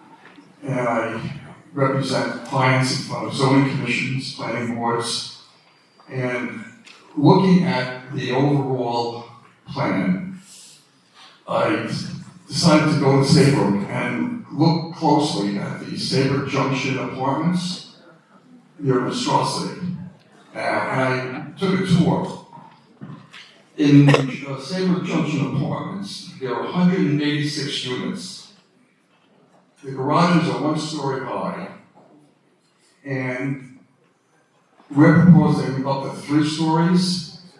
When you stand there and just look at the scope and the impact that has, it's a terrible development.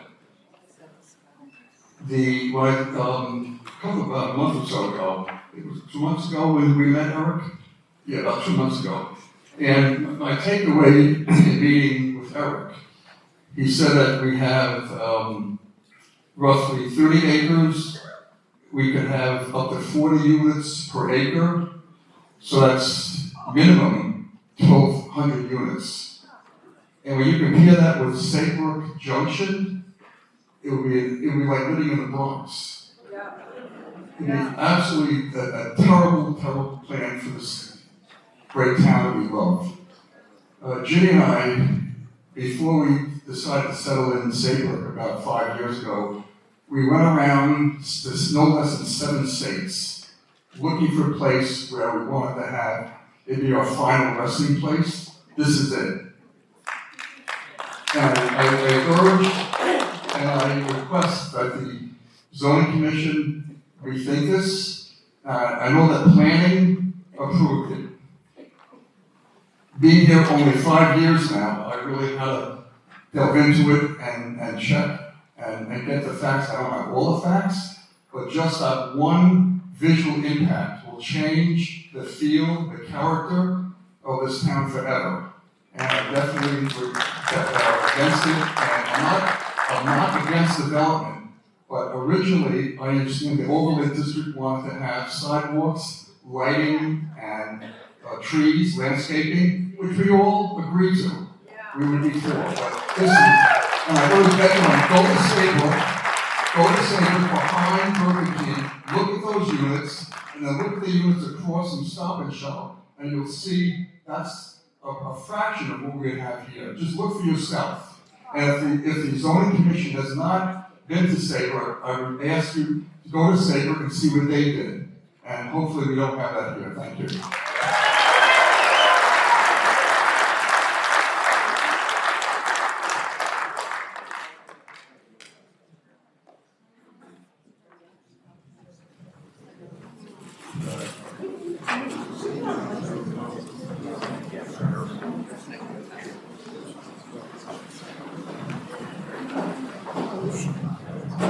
name's Mark Terwilliger. I've lived in Old Lyme for about 10 years. And I help work on the language for the HROC. And I feel obliged to speak because there's so much misinformation, so much misunderstanding about what is actually in the regulations. Colin Mahoney helped make sure that that happened when he wrote the petition and did a really simple piece of math and said 40 units maximum times 40 acres is 1,600 apartments. My God. He didn't actually take the whole sentence that appears in. The whole sentence says, I can't quote it from memory, but basically it says, these regulations shall determine the number of units that can be put on a particular parcel. But in no case shall it be more than 40 units per acre. That's like saying that the speed limit will be governed by the posted speed limit, but in no case will it be more than 95 miles per hour. There are 2 places in America where it is posted at 95. That does not mean that the speed limit on Line Street will be 95 miles an hour. You know? Because you're familiar with speed limits, it makes sense to you. If you're not familiar with zoning, maybe the first part of that sentence meant nothing to Colin. I don't know. But it does mean something in the regulations. Okay? So, in order to figure out how many units you can get, you have to do some math and you have to set up a spreadsheet. Because it's different for every parcel. Okay? And even when you've done that, all you come up with, when you figured out the maximum you could possibly jam into the whole 40 acres, when you've done that, you come up with a number that would only be true if we had sewers.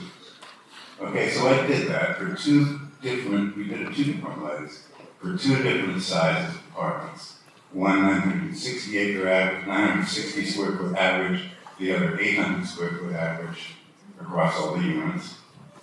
And it was 200 units in the entire area, 400 units in the entire area, or 450. Okay, that's still a big number, but it's not that number because that doesn't include restrictions of setback. Okay? That's just one of many errors that we made in interpretation. Mr. Chairman, if I'm being addressed, can I respond? Why is he calling? I don't know. Hello, I'm Karen Geisler from town. I'm a retired teacher. I've lived here since 2006, and I haven't studied the whole map very deeply, and I didn't even intend to speak. But what I've been wanting to say, and I've been waiting a long time, to see the sidewalks made with the lighting that we talked about on the side of the road where the kids walk from the high school down to Andy's. Because when you look at the big picture, I think one of the reactions that I see from this town is that there's a lot that it's more like, do you buy it all in order to be able to do it? And I'm thinking that they're not baby steps, but you make sidewalks, you make lights, you start to make it open. And I'm not against strip malls. I don't mind from where I live in Old Lyme, I'm gonna have to drive to that area anyway. So I'm gonna have to park and I wanna use those businesses. And I feel really bad about, like, let's say if you look at the hideaway in that, and you say, well, take that all out. Well, the hideaway just was bought by new owners, and we want to support them and they're thriving. And there's a lot of good in that strip mall, the dancing studio and all. So those are things that add to the character of Old Lyme. And I don't want to see those go, but not to say there can't be improvements over time that improve that area, but why does it have to be a concept of an overlay where there's a ton of improvements? And the last thing I want to say is regarding living. There are places in Old Lyme where you could build places to live, like the blighted area by Cherry Stones. And most times people are going to drive to access Halls Road. I mean, let's be real. It would be nice to walk and sit and have a cup of coffee and walk to a few stores, but for where most of us live, we have to drive to that area. Thank you very much.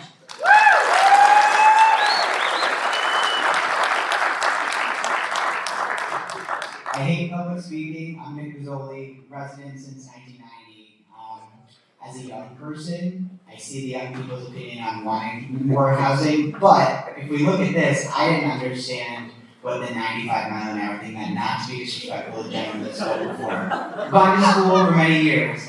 I would like to know how many they want to actually propose. I think we have the right to have a meeting where they actually tell us everything they want and outline it. Because that's how we're getting to see what it is from here.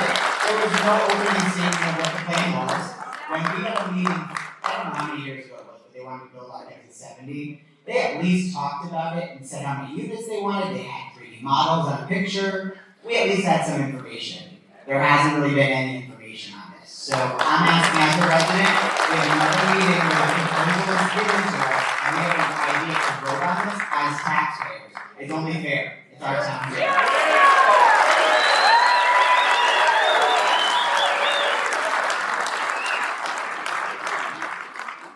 Hey guys, I thought we were allowed to call out specific people in this process, but since I was called out. You bragged about it. You I think I have the floor. You said that you wrote. All right. Let's go, Mark. So the point is, my math is right. My attorney looked at the math. The math is right. Your math is in your own document, Mark and Edie. We're just going by your own math. The point is, you said yourself, at least 400 apartments in that space, which is still too much. If your math is right, and your math is not right. My math is right. Our math is right. And that's 1,200, 1,600, 200, 400. You don't even know. The point is, even 400 is too much for that space. Thank you.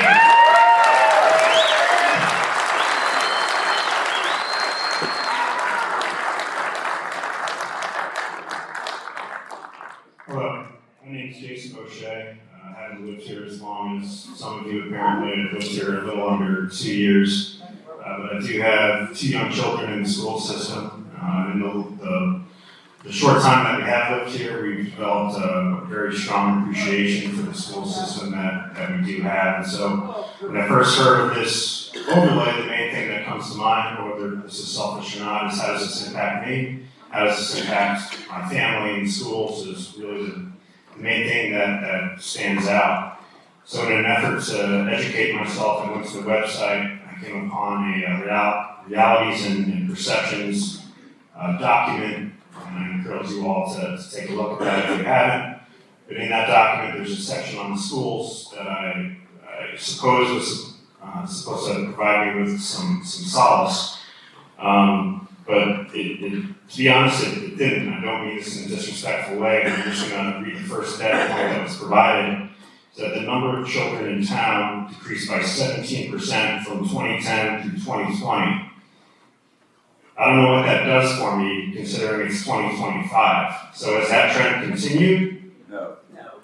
Has it reversed? I would just really appreciate some additional transparency. And so regardless of which way you go on this, I would just implore you to really take a hard look at this proposal and the regulations within it, and really determine, what is the max capacity at the school system, how many students would it take to max out that capacity, and then implement safeguards to ensure that any students that might reside in these new housing units don't result in an influx to the schools that's going to be detrimental to the quality of the school system that we have. Thank you.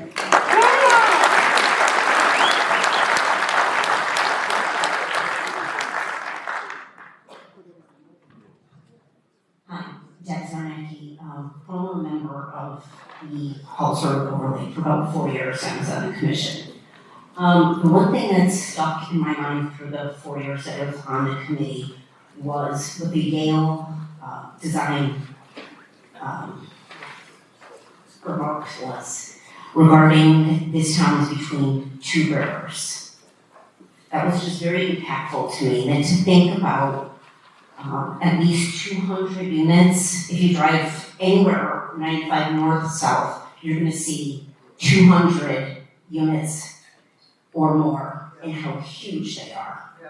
The other thing is, once you start building and get housing, you're gonna get big box stores, anywhere up 95 in town. My husband's a developer, he's done buildings all over, that's all they do, mid-rise buildings. And you know what comes after that? Huge increases of kids, traffic, they're all the units are made out of wood, you're gonna need some kind of, everything's gonna be sprinklered, but as far as fire department, you drive up to Mystic, you'll see Harbor Heights. Probably 300 units. They're all wood. So is that something that has been considered of fire prevention? The other thing is, when I started on Halls Road, it was mostly about buildings in front of where the big Y is. So it would be a two-story building. So it sounded okay. It would be retail on the first floor, second floor would be apartments. Sounds cheap, sounds charming. And now all of a sudden, 400 units, parking garages. Mystic doesn't even have that. So, I'm really confused as to how it went from, which I thought was crazy anyways, of having, Bowerbird demolished, rebuilt, and then, just like nothing, so they can close to the street. Anyways.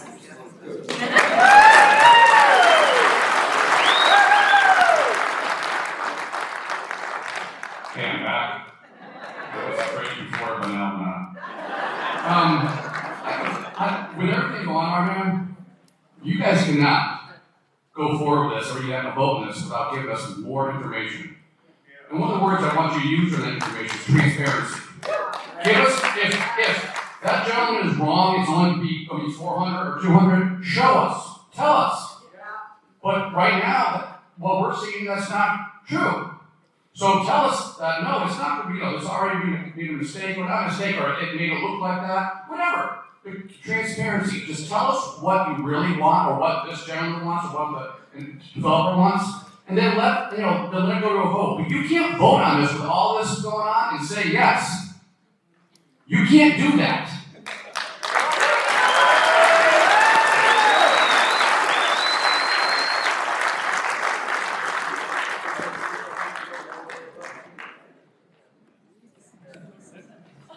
The speaker wall is empty. No, it's not. Okay. Look to your right. I was the first one that spoke. Great comments across the board, and I've been respectful on either way the people have spoken. And my only question is this. First of all, the town should have a vote, period. It shouldn't be 5 or 6 people that determine what happens in a village and town of life. There should be a town referendum without question. A special vote, whatever you want to call it. And we do have time left. I think I am the last speaker. One more maybe. But the developer who's sitting there in the front has been very quiet. Didn't speak at the very beginning, but we still have an hour left before we have to get out of this room. I'd love to hear from him tonight. Anybody take this one here? Right there.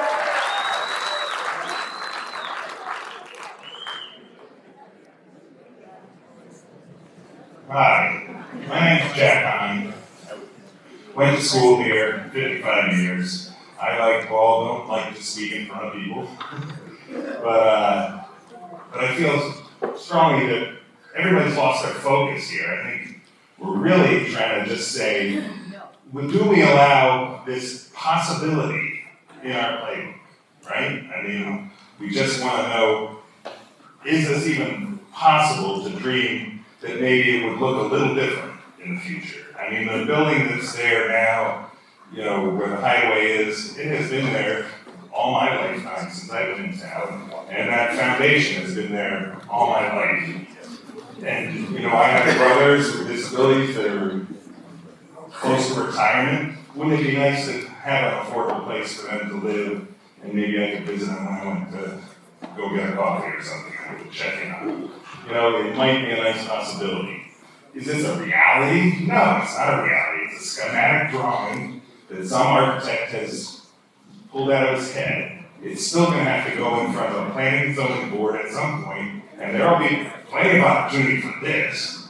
But why would we handcuff ourselves for the future? That's just my opinion.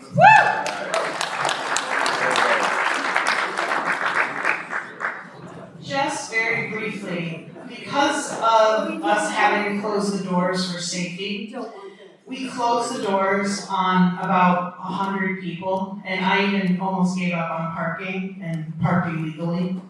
And I would urge the commission to continue the public hearing so that all those people that drove away because they couldn't find parking, or we literally shut the doors in their face gently, but we did it, so that their voices can be heard on this really important matter.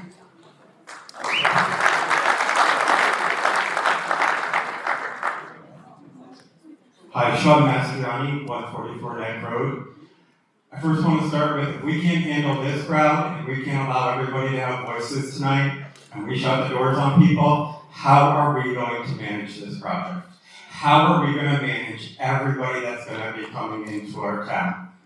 I'm not against development, I'm for smart development. I've been in your shoes. I've been in front of big meetings like that. My husband and I, we came from Mystic. We don't want to bring Mystic with us. That's why we left Mystic. We don't want another Mystic. One last point. One thing we need to remember is that this was handed to them. But there are 3 people in this town that could change that. So I urge you tonight, tomorrow, you write to your first select woman that is sitting, hiding in the back, and you write to your other selectman.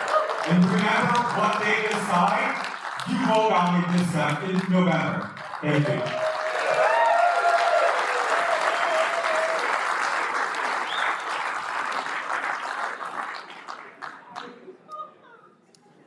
Is there anyone else that would care to speak? Hear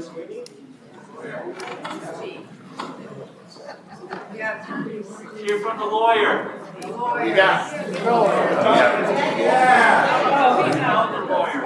You want me to? Thank you so much, Jay. I appreciate it. All right, we will have the applicant's attorney present.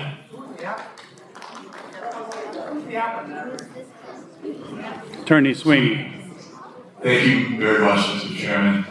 For the record, my name is Bill Sweeney. I'm a land use attorney and a partner at the law firm of Tobin Carter in New London.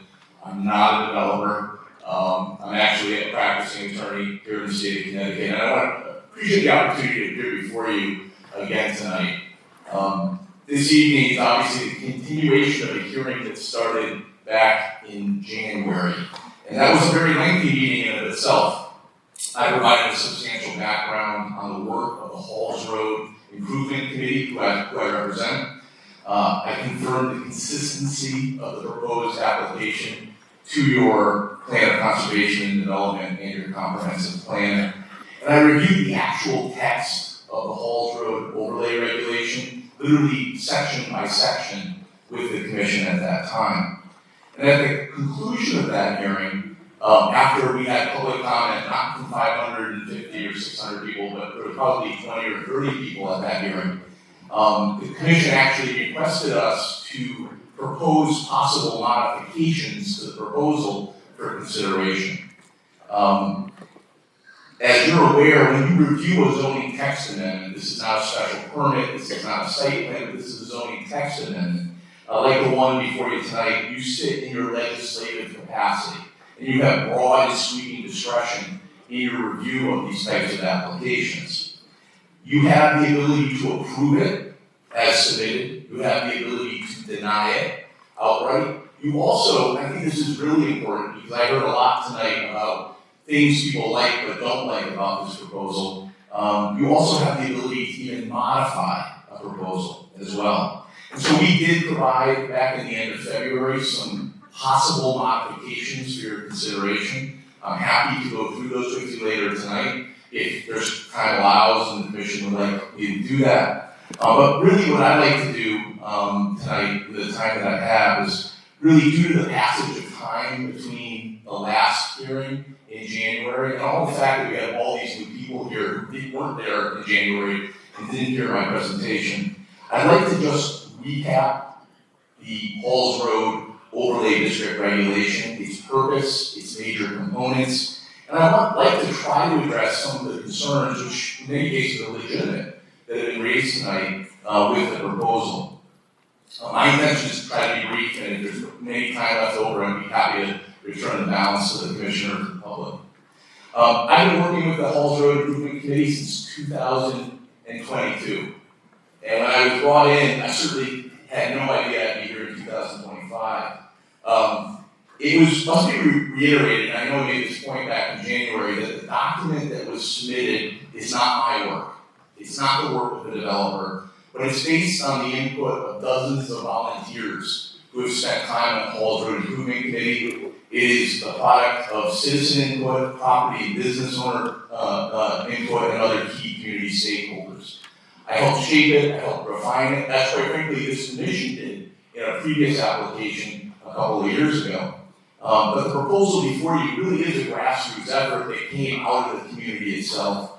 The people who were involved in it certainly care for Old Lyme deeply, and they want to do right by this town.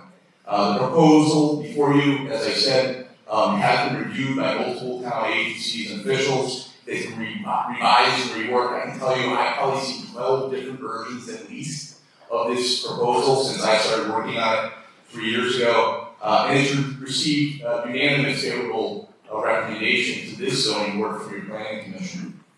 It's important, though, to reiterate tonight that this is an amendment to the zoning regulations. It's not a specific project. It's not a specific development proposal. But instead, it's really about changing the town's zoning regulations to offer a new and fully optional overlay district for new development along the Halls Road corridor. Overlay zones, by their very nature, are zoning tools that allow flexibility, more flexibility than traditional zoning techniques. They're not new, they've been around for decades, and they've been used successfully in communities throughout Connecticut. One of the key aspects of the zoning overlay zone is that it affects a predefined area and has a specific purpose. And the Halls Road Overlay District is designed to encourage the redevelopment of the area shown on the screen behind you, and really to promote, to take this traditional commercial corridor and really turn it into a walkable, mixed-use town center shopping district. The purpose of this is obviously a significant departure from what exists there today. We have an outdated commercial strip center style development. It's focused primarily on the automobile, primarily on highway services, and that's actually what Halls Road's underlying zoning today, the C30S zone, actually encourages. However, unlike other flexible zoning techniques that you might be familiar with, this overlay zone does not supersede and take away the underlying zoning. The underlying zoning stays there, and it only comes into effect if a property owner voluntarily avails itself of this process. So again, we're not forcing anyone to participate. We're just providing an alternative process that they could use to dream and to envision a different use of the property. Again, this overlay approach does not force anyone to do anything, but really it's just an alternative to the existing CS30 zoning.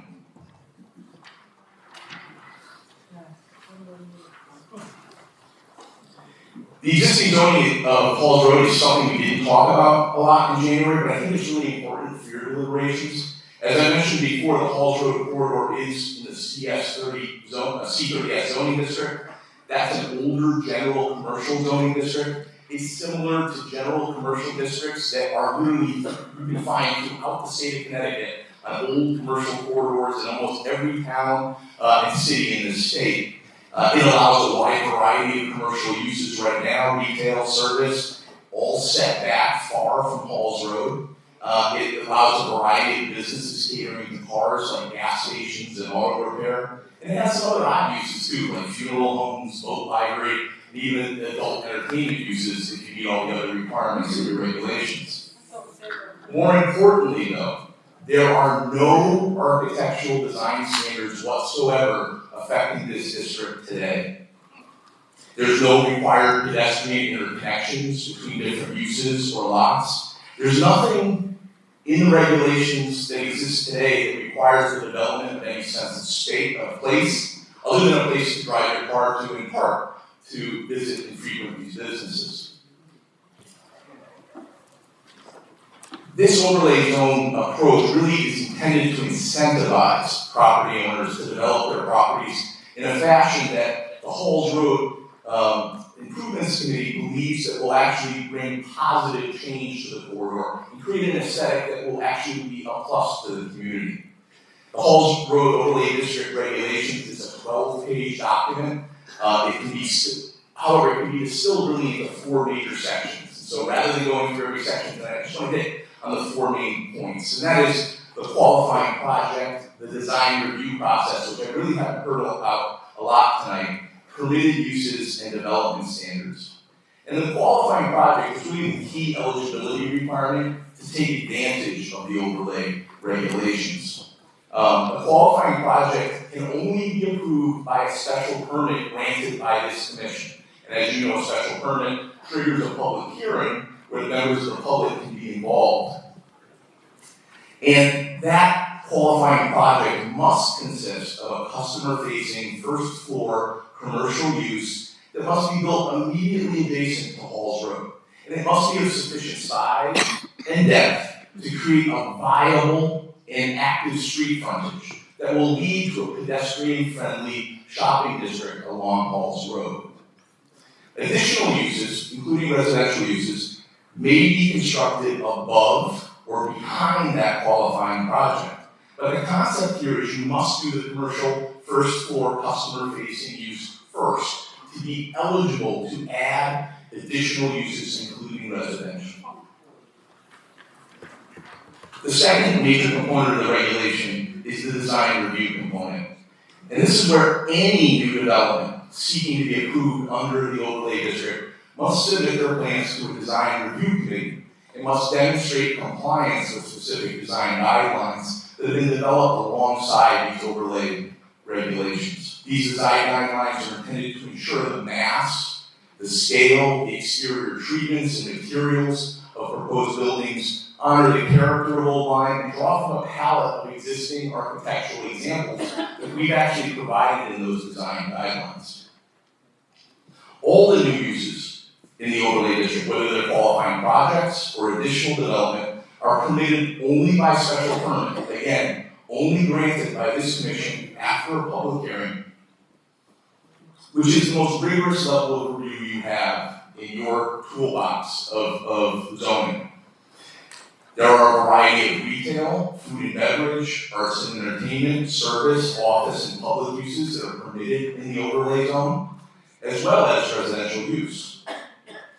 I want to make clear, though, that a residential project cannot be a standalone use in the district, as it does not meet the definition of a qualifying project. And instead, it can only be proposed as part of what we call a mixed-use development, either above or behind that commercial qualifying project. Finally, the proposed regulations include specific bulk and dimensional standards, parking requirements, sidewalk and streetscape provisions, as well as protections to neighboring properties.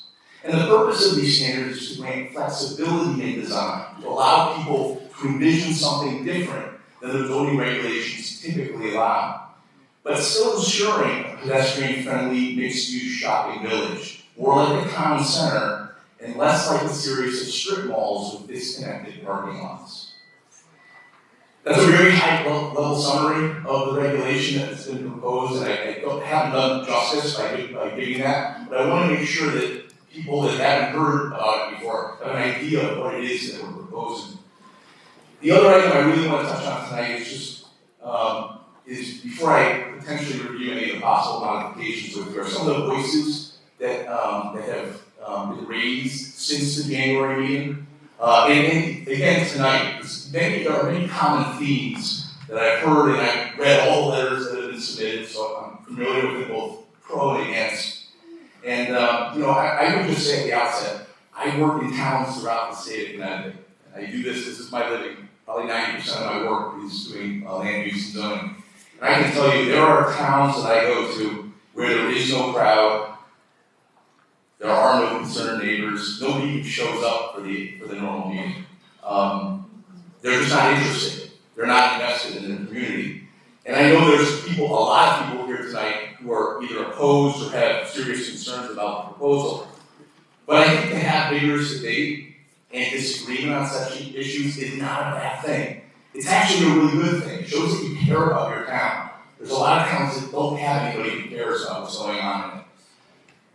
I know the volunteers on the Halls Road Committee have only pushed this proposal forward because they think this is a good thing for Old Lyme. But if you disagree, that's okay too.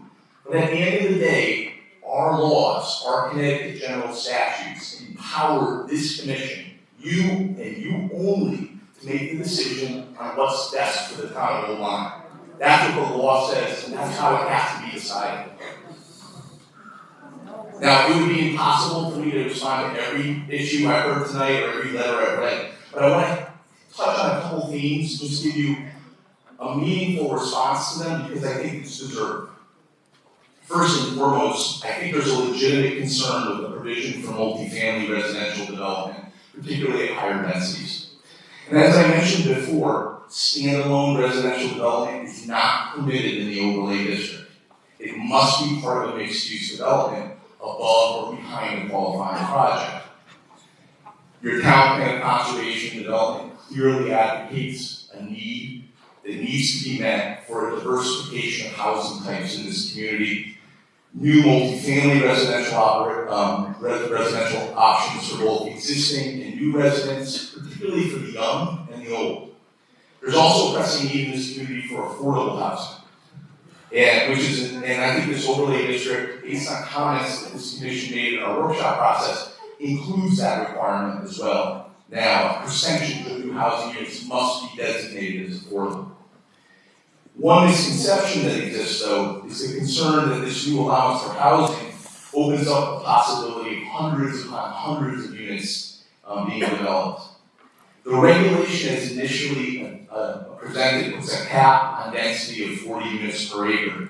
And that's led some, as you've heard tonight, to simply take that cap and multiply it by about the 40 acres that is encompassed in the yellow line on the screen behind me. And therefore, consequently conclude that you can have 1,600 apartments. I totally understand that concern, but I think it fails to acknowledge the full framework of the regulation itself. Remember, you must have a qualifying project of substantial nature on every lot that will take up in and of itself significant space, not just a building, but sidewalks, parking lots, access drives, stormwater areas, common areas, all to serve that commercial first floor use. Simply put, much of the 40 acres that you see up there would first have to be dedicated to commercial use along Halls Road as a prerequisite to even asking for residential use. Moreover, there are certain areas, and I've heard testimony tonight, there was one woman who spoke, I think, very eloquently. There are certain areas within the overlay district that are subject to flooding or have other sensitive environmental constraints that make them completely unsuitable to development, whether it's commercial or residential. Most importantly, though, there's no sewer on Halls Road. That's certainly recognized by the Halls Road Improvement Committee, and the density in this particular area will ultimately be controlled by the health code and septic discharge allowance. And I talked about this at some length at the January meeting. Currently, the state health code allows non-community septic systems to receive discharge of only 7,500 gallons per day, or, in other words, approximately 50 bedrooms per lot, if the underlying soils are suitable. So it doesn't matter if you have 1 acre or you have 12 acres in your lot. If you're not a septic system, unless you're building a DEP-approved community septic system, which I can tell you, I've been doing this for 20 years, I've seen one approved in 20 years of work. Unless you're doing one of those systems, you're going to be limited to 50 bedrooms per lot. So you might ask, why 40 units an acre? Why is that even in the regulation? And in fact, when we earliest versions of the regulation didn't even have that in it. We just basically, the Halls Road Improvement Committee basically said, density will be determined by septic flow. But that's not something that Old Line uses. And Old Line doesn't also use bedroom count either, they use unit count. And so we put the 40 units in as an approximation of the amount of density you need to develop not large lots, but small lots. If you reduce the allowed density below that number to only a few units per acre, smaller lots in the overlay, lots that may be 3/4 of an acre, 1 acre, 2 acres in size, wouldn't have a viable opportunity for multifamily residential development. You need to have a critical mass to make those types of projects actually economically feasible. Now, could you reduce that number? As I said before, this commission has the power to modify the regulation. You'll see in some of the modifications I submitted in February, we went back to the drawing board as a committee, and we've actually proposed to drop that to 30 units an acre. Could this commission drop that even further? I think one gentleman suggested 20 units an acre. You could, but just be warned that there are tensions at play whenever these numbers are changed. When you begin to reduce that to a point where it's not economically feasible anymore, you undercut the value of the regulation itself. At the end of the day, though, and you've heard testimony tonight, based on the modeling that the committee has done, we believe that several hundred units of additional housing is probably the most likely outcome based on the septic restraints that are on the zone. The second concern that was brought up in a lot of the letters, and you heard also tonight, is that the new overlay regulations would cause the overdevelopment of the Halls Road corridor, and especially would allow buildings that were completely out of character with the town. This is certainly not the intent of the overlay district regulations, nor is it a fear that's supported when you actually read the entire set of regulations, particularly the design review process. This is an integral part of the regulation that's been proposed, and unlike the current zoning where there's no design review whatsoever, there's a detailed design review process for the overlay district, and it's established for all new development with explicit design standards that are contained in an appendix that we've also submitted, the design guidelines. The design review committee that would be formed by these regulations would include one or more design professionals that will work with a property owner to comply with these standards and then provide comments and a recommendation to this commission, who remains the ultimate authority in approving the architectural design of any proposed building. Buildings allowed in the overlay district will be no taller than what is allowed already in the underlying C30S zone, but they'll have strict requirements on exterior articulation, materials, colors, windows, doors, and a host of other standards. Most importantly, as written, if a developer fails or refuses to adhere to those standards, these regulations empower this commission to deny a special permit application that comes before them. A third issue that was cited was the possibility of unattractive, concrete, 3-story parking garages in the overlay district. And it's correct, as submitted, parking garages are currently permitted in the proposal. Not as a qualifying project, not out on Halls Road, but as some of that additional development once a qualifying project is built or the rear of a lot. These structures would be subject to the same design review standards I just reviewed, as any other project would, and the committee feels that they can be done in a responsible way and designed in a manner to contribute to the parking needs of the district. That being said, as I mentioned before, this commission ultimately makes the decision on this regulation, and if this commission feels that parking garages are not compatible with the future redevelopment vision for the Halls Road corridor, it is absolutely within your legal discretion to strike them as an additional use and remove them altogether. There was testimony from some members of the public at the last hearing that they're actually a positive thing. So you'll need to weigh that out in your decision-making process. Another concern that came up in the letters was the interplay between the overlay zoning. We heard a little bit of this tonight as well, and future improvements within the Halls Road right-of-way. And as the commission is aware, Halls Road is a state road, and any improvements that are made in the right-of-way, if you look at that map, you'll see how wide that right-of-way is. A lot of people think the state road literally ends at the edge of pavement. That's not the case at all. The state owns land beyond the edge of pavement, and particularly as you get close to the Lieutenant River, a significant amount of land on either side of the pavement. But the state ultimately has the power to approve sidewalks, bike lanes, trails, bridges, open space, traffic calming measures. I know some letters brought that issue up. But those are all within DOT's jurisdiction, and they're outside of zoning. Zoning handles the private property, the privately owned property. The state deals with the state right of way. That doesn't mean that these aren't important questions and matters.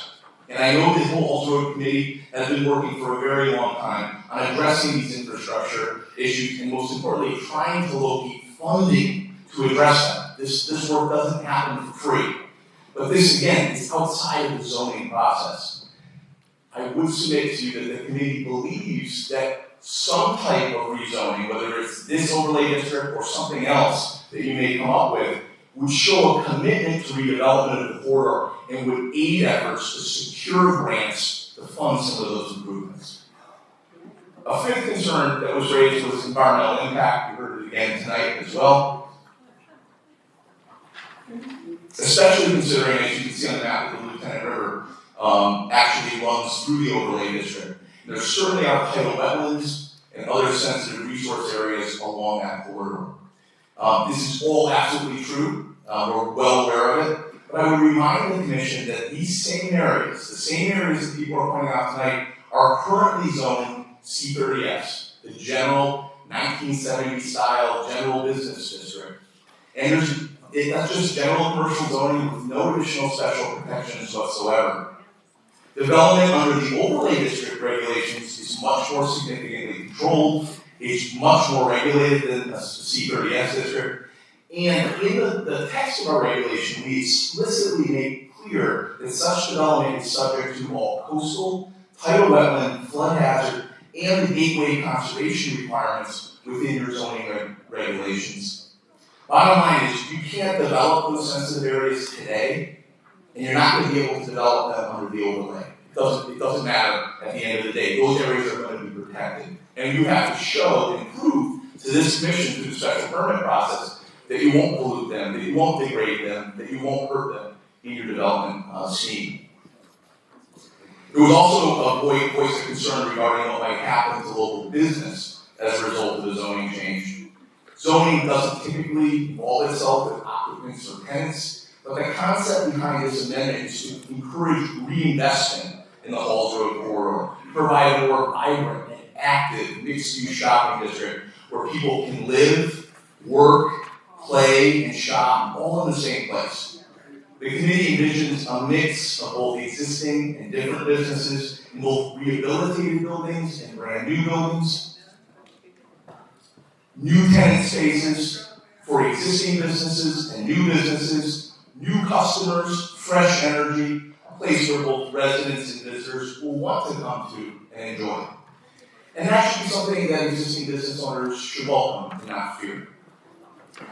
Throughout many of the letters of opposition and concern, I would also acknowledge there's a level of skepticism toward the proposal.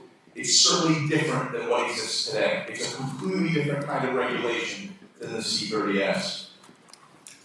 It's completely voluntary. And quite frankly, it may take years to see change happen because of that element. If someone doesn't want to participate and they want to continue to use their property just as it's used now, there's nothing stopping them from doing it. But I recognize that change can be scary, and there really is no guarantee what the future may hold. But change is coming, one way or another. You heard testimony tonight that some of these properties are for sale, they're open for lease, they may be transferring to different owners in the near future. One way or another, something's going to change on Halls Road. And the committee strongly feels that the current C30S zoning does not provide the optimum pathway to the redevelopment of this corridor in a fashion that, quite frankly, most residents would embrace. That being said, as I shift into talking about potential modifications to the initial proposal, I want to remind the Commission that zoning regulations are different than other types of laws in that they need to be and they should be revisited often. You need to be able to monitor not just this regulation, but all your regulations as the economy changes, where there's trends in culture and commerce shift, and when the needs of the community shift as well. And at the end of this process, if this Commission ultimately approves the Halls Road Overlay District or a version of what was submitted, I'm sorry to tell the Commission, your job's not going to be done. You're still going to then have to process applications under the regulation, but you also need to monitor the regulation itself. Is it doing what it was intended to do? Does it need to be tweaked? Does it need to be changed? And I think that's the duty of any zoning commission with any regulation that you're considering. So with that, Mr. Chairman, I'm happy to conclude my remarks tonight. I did submit the possible modifications to approval in February. If you'd like me to go over them with you, I'd be happy to do that, but I also want to be respectful of the Commission's time. Mr. Chairman, I'd like to have a point of order. Do we want to have Attorney Sweeney go over it? Yeah. I think it would be good. I think everybody's going to do it. Okay. So, yes, Attorney Sweeney, if you could go over that, and then we'll address the question here.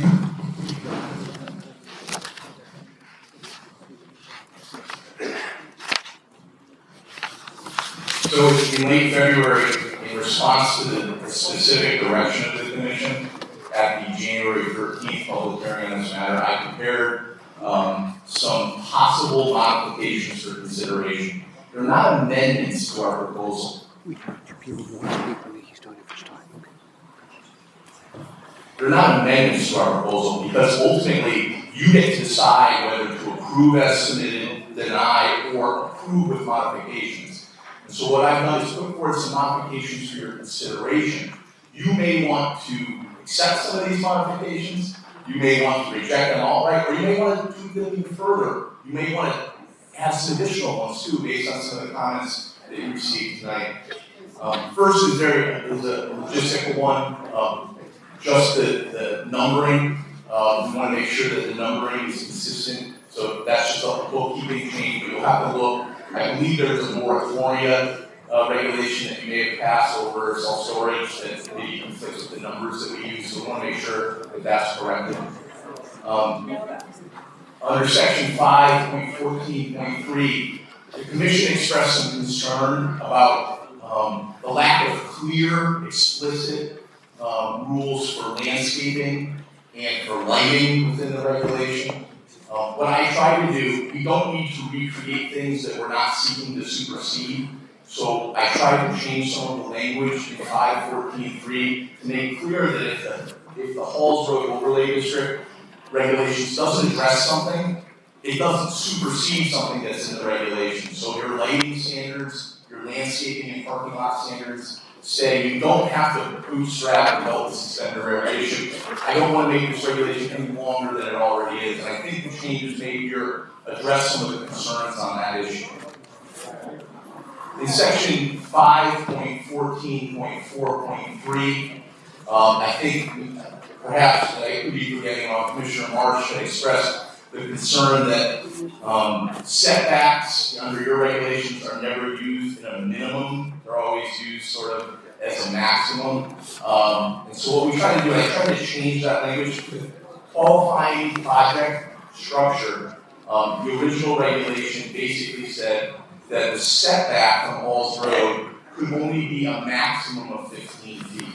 And so what we changed that around is to say that no new qualifying project building or structure shall be constructed at a distance further than an additional change 20 feet from Halls Road. There was some testimony and some back and forth at the first hearing that people thought that 15 feet was a little small, that it wouldn't allow for sufficient outdoor seating along Halls Road, plus the potential of walkways or maybe for retail uses for goods that may be shown. So we added a little bit of an additional buffer there, a little bit more room to work between the edge of the right-of-way and the front of the building. We changed the language to be more conforming how your regulations are worded.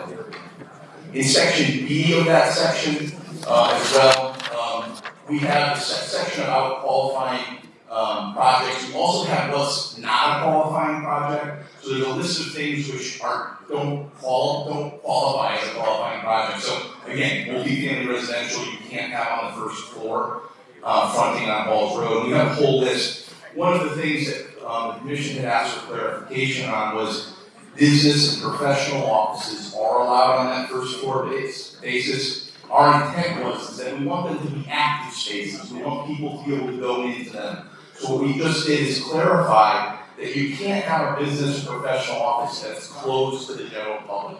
You have to allow the public to come in. There's supposed to be places of vibrancy and activity. So we changed that just to clarify that point. If you go on to section 5.14.6.3, this is the multifamily housing section.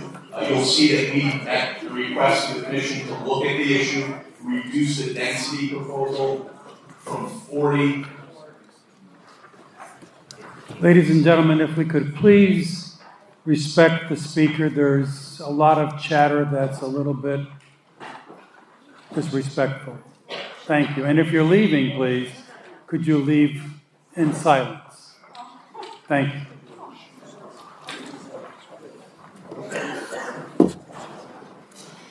As I was saying, we are suggesting that you consider to address some of the concerns that we've heard from the community and also, quite frankly, from the commission at the last hearing.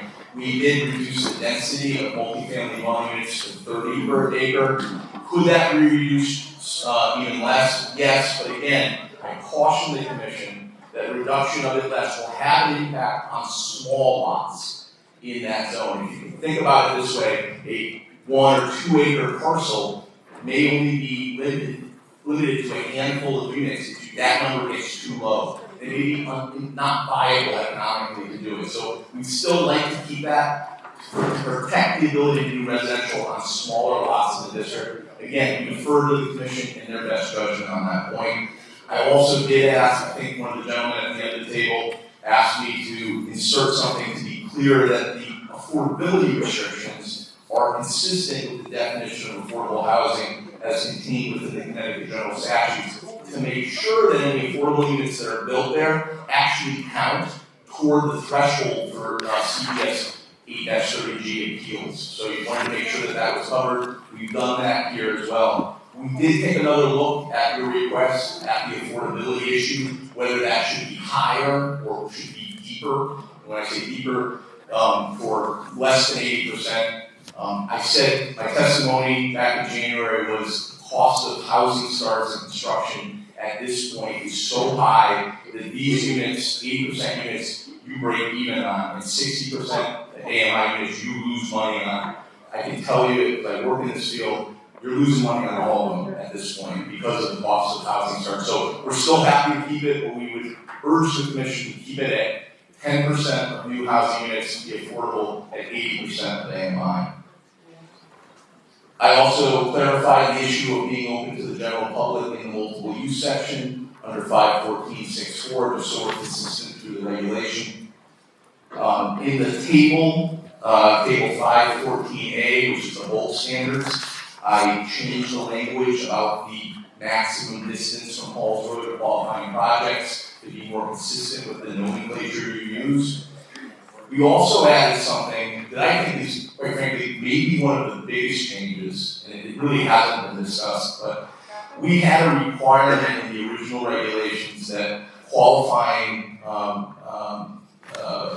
project structures were capped at 20,000 square foot footprint. And I think some of the commission members said, well, what about buildings behind?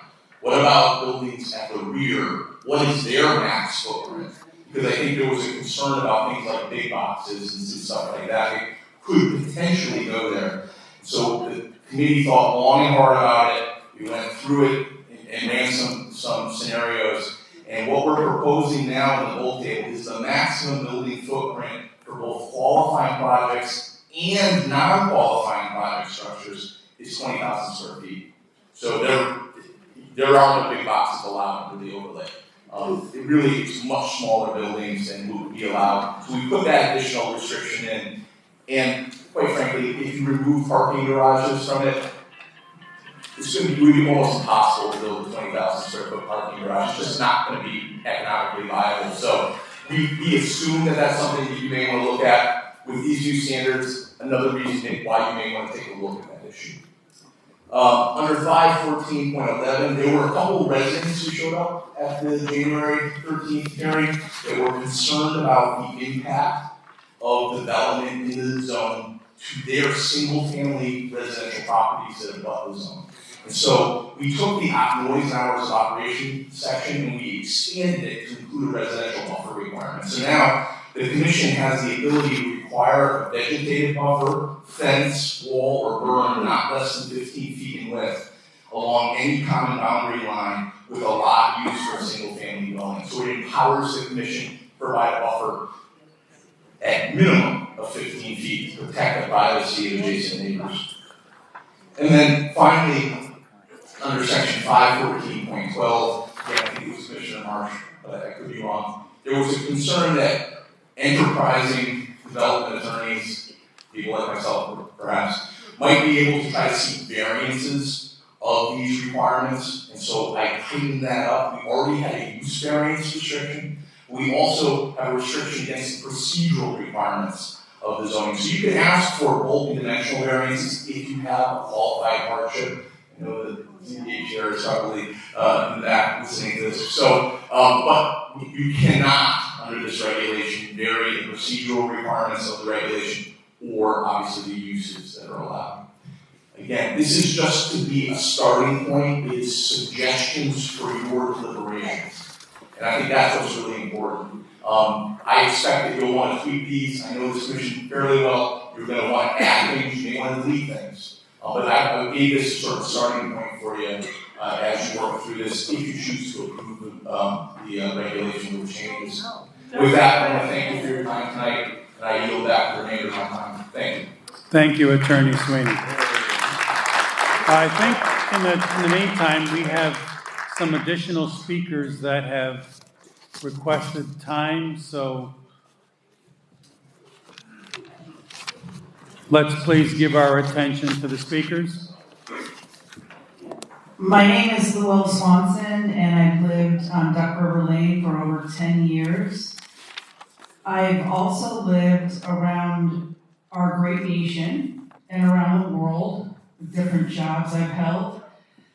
And every single time that I've seen a proposal be put forth, such as this, and approved and moved forward on, it ends in disaster.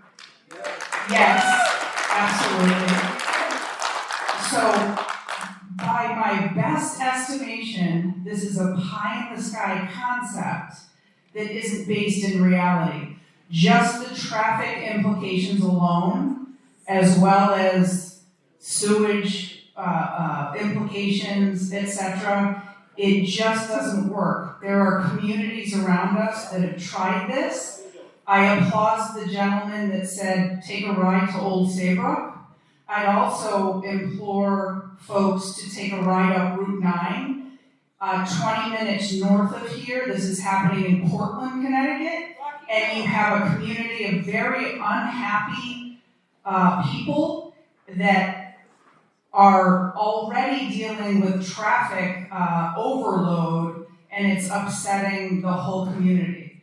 So I'd also like to thank the gentleman from Argentina who spoke very eloquently on this about preserving our town and the nature and the New England charm, etc., etc. I just think the bottom line is that this is pie in the sky, and if you want to base anything in reality, it doesn't work. It does not work. Vote no. Thank you.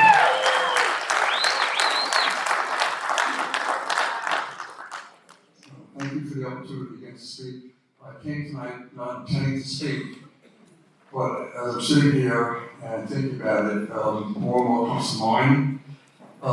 My background is I was chairman of the Planning Commission in New York for 6 years. I was a member of the Wetlands Committee, and I approved a number of developments representing the town. And I've worked with Eric Knapp when Eric was the zoning enforcement officer in Clinton. And with Attorney Sweeney said, I agree with what he said, although what he says, if it's approved tonight, or whenever the commission votes on it, that it's not necessarily meaning that a developer can build to the maximum. Although, representing developers, one comes to mind, Dunkin' Donuts in Killingworth. When the former zoning official was in position, Richard went on behalf of Dunkin' Donuts to the planning and zoning to represent them. They said, should we bring our attorney from New Haven? I said, no. I said, oh, if you want, I'll represent you. And I did. That's part of my service to my clients. The zoning officer said, looked at the proposal and said, no way can we have a drive-through. We were shot down 2 or 3 times. So I told my client, wait, let's build a project, give it a few years, and let's go back again. The zoning officer retired, we went back, and it was approved. And with her telling me it'll never, ever be approved in this town, it was approved. When developers are working with the town has something at stake, of course, and the developers have their capital at stake. They will, I would say, 90% of the time, and I'm sure Mr. Attorney Sweeney, you represent developers also, correct? Attorneys who work in this area do represent developers. Many times the developers get their approval when it wasn't popular.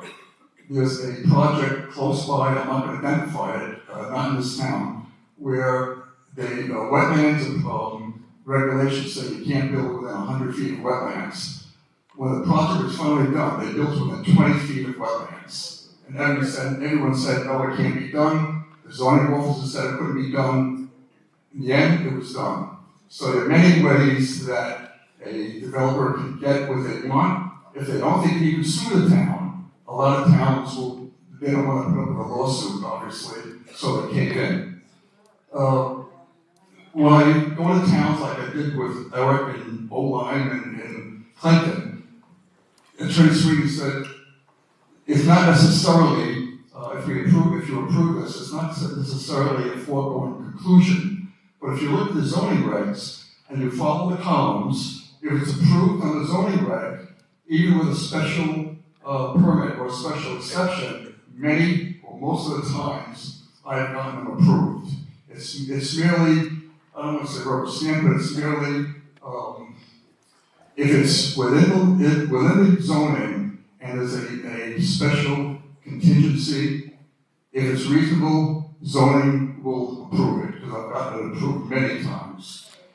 As far as affordable housing, if you look at the prices on some of the affordable housing, many of the young people and seniors cannot afford it. Affordable housing does not really mean affordable.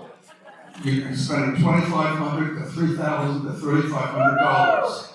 And I'm representing a client right now that there's affordable housing in the area and she can't afford it. So affordable housing is kind of a misnomer. What else? Let's see. Oh, the height.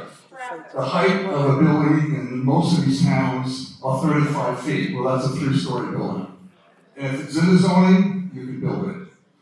As far as the Eric, density, are we at time? Also, are we at time? Also increased. Okay. Thank you very much. Thank you.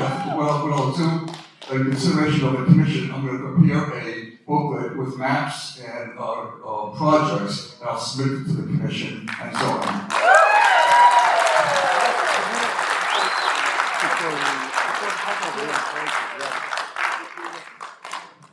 Okay, once again, I'm Dan Jones. I live on the old post road.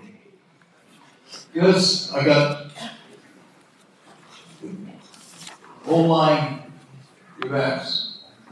There's on page 20, I encourage everybody to read it. It's about open space. But what I'd like to know right now is why this isn't up there on your slide. That's what I want to know. This is the overlay that you're talking about.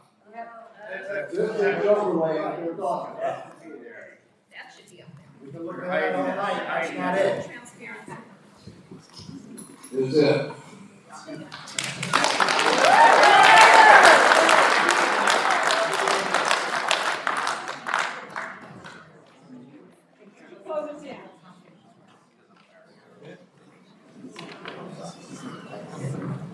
Good evening, everyone.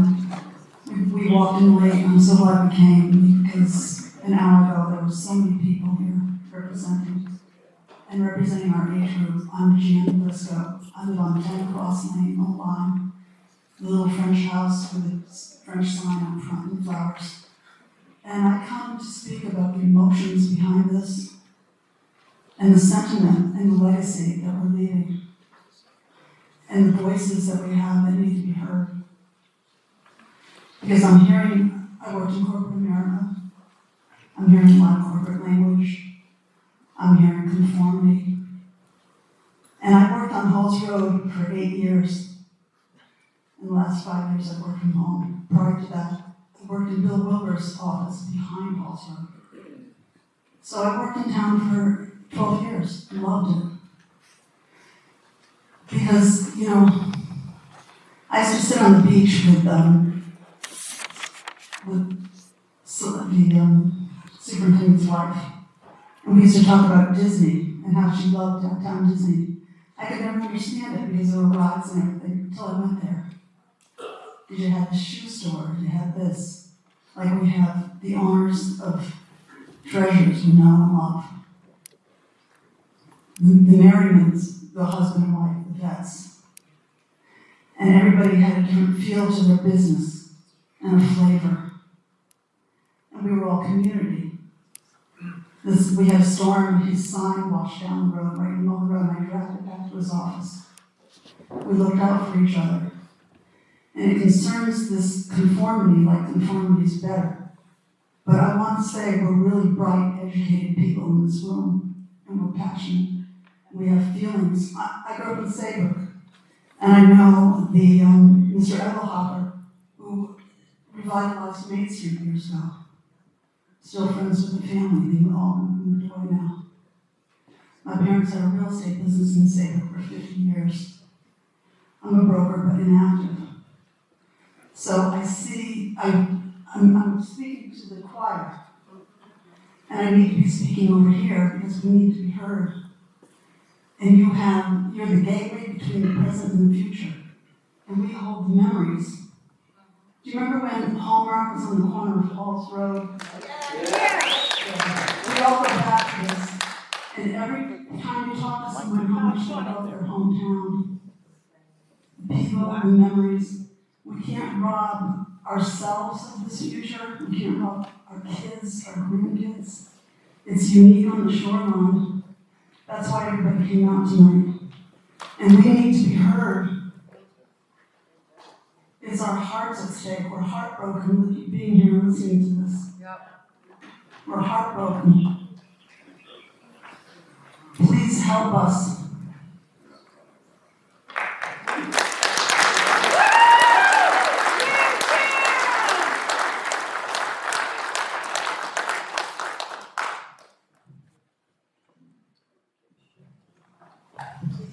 Hi, I'm Rich Sealer, and I'm here because I've lived in Old Lyme, I've lived in Lyme, and I love the community here.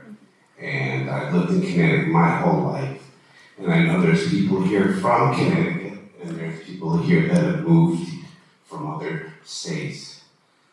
And if you've lived here as long as I, 68 years, you've known towns where you've moved from because they've changed. And you came here to be the old Connecticut of old. And I can't find where the houses are on that picture. And this lawyer that came tonight made a good presentation. I understand that it's not economically feasible if you have few units to build this out. What is the minimum number of units? I'd like to know.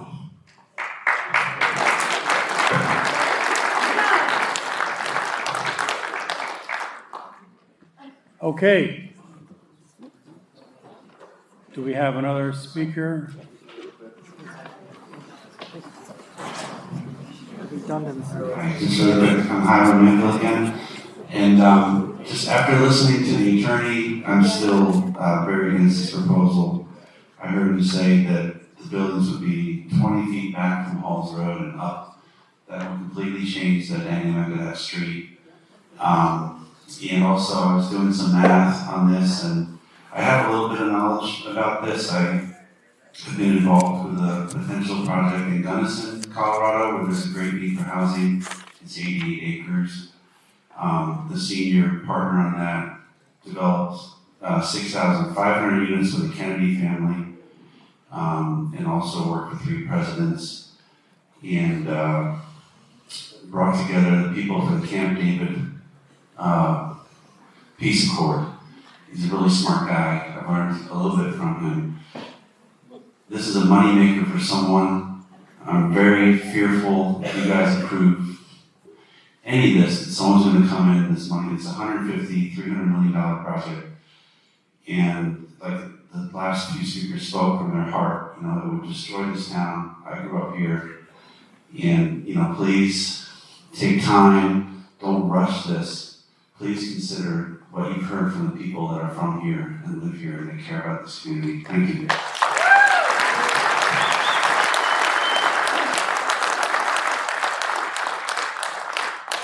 Okay, one final call. Any additional comments to be made in the public hearing before I ask the commission to engage? I wanted to just say that I was considered once to be on the water board of this town, and they only had $12,000 in their budget. We couldn't even send out postcards. What you don't know about water in this town, I bet you is plenty.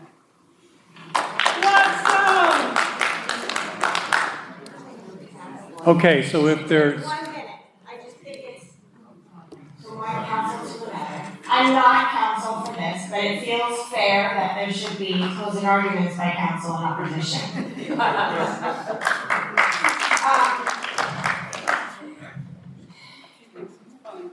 Well, I hear, and I just jotted this down, so I probably read a lot of apologies, but well, I do hear the input by council that this would merely provide an outlet for which developers could avail themselves.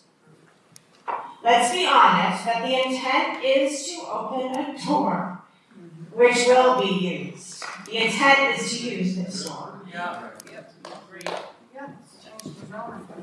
If that is not the case, why propose such a high density, compression, and scale? Well, council attempts to make it appear as if fulfillment of this proposed zoning would be very difficult. They would only be feasible if this, if that, if this, if that. And then he pivots and he shifts to an attempt to levy a fear tactic to you that now we will abandon ship and this will not be economically feasible anymore while you may adjust the scope and scale. If you do so, it will not be feasible any longer. To which I say, if a project is neither feasible economically nor logistically, then it should be abandoned. And with regard to the economic and logistical feasibility, the current residents of Old Lyme pull my focus, as I would expect they pull yours as the individuals whom you represent.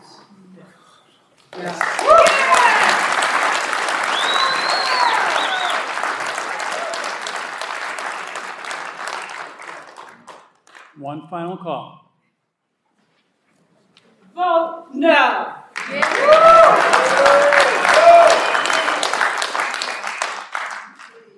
Okay, so I will then ask any member of the commission for any comments that they would like to make, specifically our two alternates, if they care to comment on this application, as they will not be able to participate in the deliberations once the commission starts that, which will not be tonight.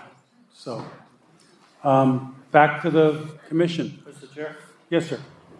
I made a comment earlier about the continuation of the public meeting. When I made that comment, I was aware of only what I saw in front of me. I was not aware there are at least 100 people outside in the building 150. and outside in the parking lot, so perhaps over 100 people.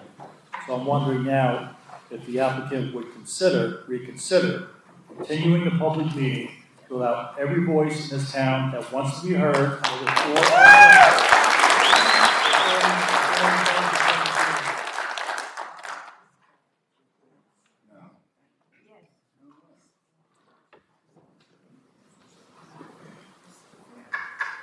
We've made our statement on that before, Mr. Chairman. What's that? Okay. We're not interested in extending the hearing. All right. Townspeople want. Thank you. Back to the commission. You want to go first? You have any? Okay. Yeah, I'll take it.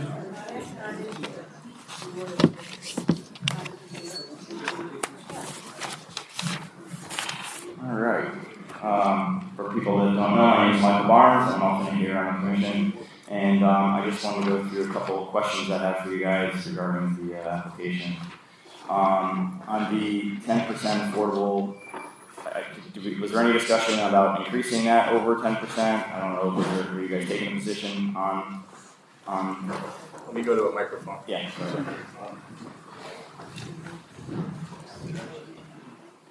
Right. Yes, that was something that certain commissioners asked us to look at after the January 13th hearing. We believe that the 80% AMI, 10% of new units is sufficient and reasonable under the circumstances, particularly with the cost of construction right now. So again, ultimately the commission has the final call on what that provision is, but we believe that that's sufficient, and that's the best chance for success for a mixed-use project at that location. Got it. And then I had touched on this previously, the 30-year limitation, and I guess I'm not really fully understanding why we would not want to remove that 30-year limitation, especially given the fact that it could take several generations for this to be built out in its entirety, as you've expressed. My concern is that if it takes that long to build out this, as you say, this affordable housing that we're creating, or the care for this community, as you told us, is not going to be there in the future for the people that are going to need it. So I would hope that the committee would consider extending or removing the 30-year limitation on the affordable housing. Yeah, so 30 years is typically what you see in incentive zoning for affordable. This CGS 8-30G has a requirement for 40 years. I know some of the federally backed, like the low-income housing tax credit programs, actually require 50 years now. And so that's certainly something that you could look at in your deliberations. We propose what we would see as incentive housing, which is the 30-year. I would caution you against sort of perpetual restrictions, only because we don't have any idea what the environment is going to be like even 10 years from now, let alone 30, 40, 50 years. So I'd be very reluctant, if I was advising you, I'd be reluctant to put in anything beyond what sort of the max is. So again, I see ranges from 30 to 40 to 50 years. And again, that's up to the commission if they feel. I think the issue of affordable housing is a real one. I know it's a real one in Old Lyme and everywhere in sort of the shoreline areas. So I'll leave it to the commission's discretion on that, but that could be adjusted. You have that power to do that. Okay, understood. On the gallons per day, so you said that the limitation of the septic based on 7,500 gallons per day per lot. That's per lot, right? Okay, so but like the Big Y lot, for instance, being at 16 acres and has a massive amount of frontage, my biggest concern with the approval of this plan is that there's nothing to preclude the developer from coming in, buying the Big Y lot in its entirety, tearing it down, building up their housing up on the front, That's right. and then putting the maximum amount of housing allowed in the back. So we potentially lose a lot of our businesses that could be housed in the current infrastructure, and I'm concerned that if there's nothing that's going to guarantee that won't happen. So I don't know if there's something that you can. I'm sorry? You can always go over your 30-30. No. Can I dialogue? No, but I mean, can I dialogue with Edie as the applicant? You can talk to Edie. Yeah, I wasn't talking to anyone. But she should be on record if she's talking. So yeah, I'm concerned, I'm scared that there's nothing stopping a developer from coming in. Yes, you say that that can happen right now. That's why I think a moratorium or something in this zone is necessary if we're truly trying to prohibit the truck stop. If we're trying to protect this from these uses that we say are coming here, we need another mechanism that's not in this plan to enable that. Yeah. Right now, there's nothing that is enabling us to stop this development as you say that we're trying to not have here. Yeah. And I don't know if there's a way that you guys, I understand that the committee holds the opportunity, or this commission holds the opportunity to make those changes. I was just hoping to see it from the applicant in good faith to the community, some guarantees that you guys are comfortable in changing, so we don't have to make all the changes for you. Yeah, so again, I'm gonna bring back the issue of the septic, because I don't think sewer is realistic anytime in the near future for that area. So again, right now, the requirements of the health code are 7,500 gallons per day per lot. Per lot, understood. Whether it's a 3/4 acre lot or a 12-acre lot. Now, you could say, I think a reasonable, and maybe this is what you're saying, I don't mean. Yeah, I think we finished that point. But I think the point is you could take a piece, a larger piece, and you could subdivide it. Yep. If you look though, we provided certain frontage requirements for lots.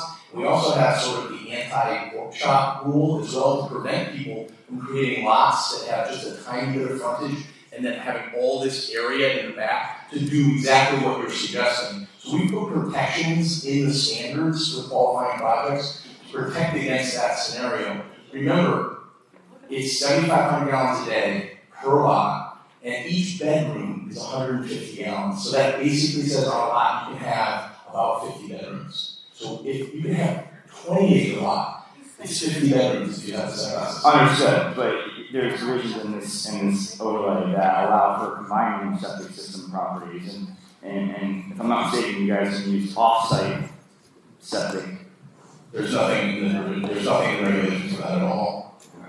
I don't know that informed. I thought there was a change on that. I guess being that the Big Y has this significant frontage, there's nothing to stop the developer from coming in, buying that, slicing it up, and putting a massive amount of housing. Yes, they have to have the frontage on Halls Road, but there's no guarantee for this community that it's not going to have a negative effect for what's existing there now. Yeah, I mean, there's absolutely the possibility that any of the sites that are shown on the screen there could be bought up and redeveloped.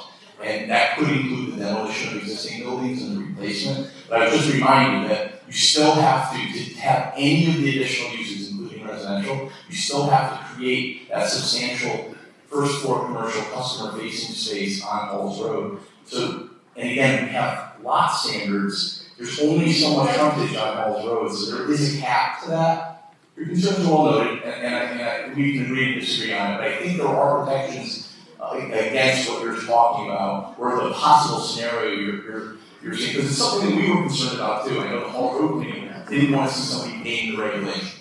Gotcha. I noticed when you submitted your revisions, I guess that document, the possible modifications for consideration. I was really hoping you guys were going to strike the parking garages from that. I have to ask, is there any reason why we are still continuously after this committee, the last time we met, we put size limitations on the buildings that we thought were appropriate at that time at 10,000 square feet maximum building size, period. Not this 20,000 square foot footprint, which allows for 3 stories, so we're talking 60,000 square foot buildings in the back. So there's 20,000 on the frontage road. Correct. 60,000 in the back. No, it's 20,000 regardless of footprint, either on the front or the back, doesn't matter. So any building in the footprint, correct. correct, so 20,000 square foot footprint. Yep. It was 60,000 square If foot. it's 3 stories, it could be, yeah. No way! That massing is a little concerning to me as far as that's a lot of massing, right? Mike, we're up, we got 10 more minutes and Michael wants to talk too. So we have to adjourn in 10 minutes.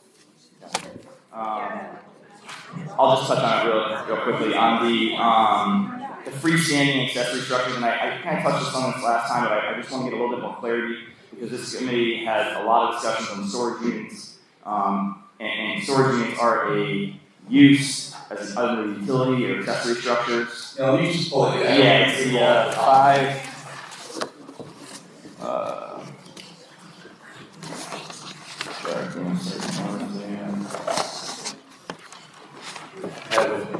You want this copy? Tell me what section you're talking about. Yeah. Oh, I guess it's in the design review guidelines and that. Okay. There was.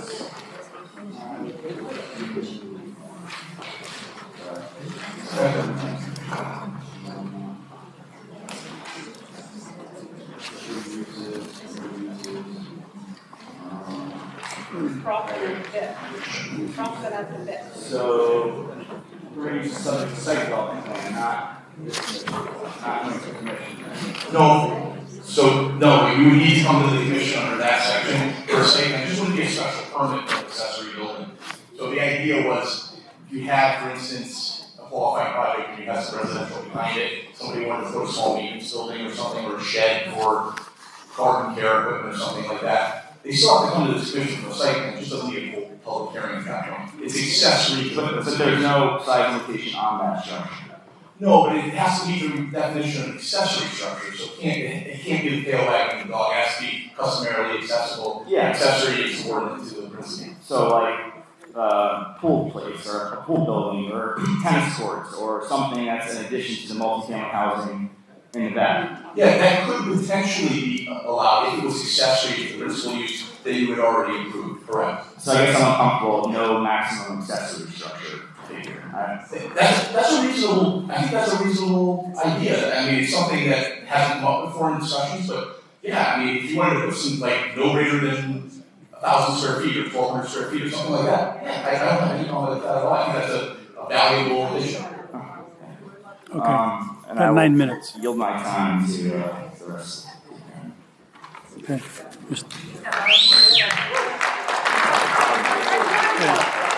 Mr. Fogliano. On the question of affordable housing, working from memory here, but memory serves, the AMI for Old Lyme in 2025 was about 135. The 80% level of AMI for a household of 1, 2, 3, or 4 is roughly $70, $80, $90, $100,000. So that's only to rent over $2,000 a month. Okay? That's not affordable. And it does not meet the needs of the community. That in our affordable housing plan specifically identified the 60% AMI and lower demographic as the area. So you can call it affordable at the 80%. Can't hear you. You can call it affordable at the 80%. Okay. Based on the statutes. Correct. Based on the needs of this community and reality. It is no. Try to imagine a Social Security, someone on Social Security paying that. Try to imagine a wage earning single parent paying that. People have always said it. Is it affordable? Well, it's not affordable to me. I mean, that's an absolutely true statement. And this state as a whole is in crisis over affordable housing. I understand. And one of the reasons is the incredibly high cost of construction. I'll also tell you That's why we don't want it. There are multiple municipalities who have successfully implemented 15% inclusion zoning. Examples of how to do that out there.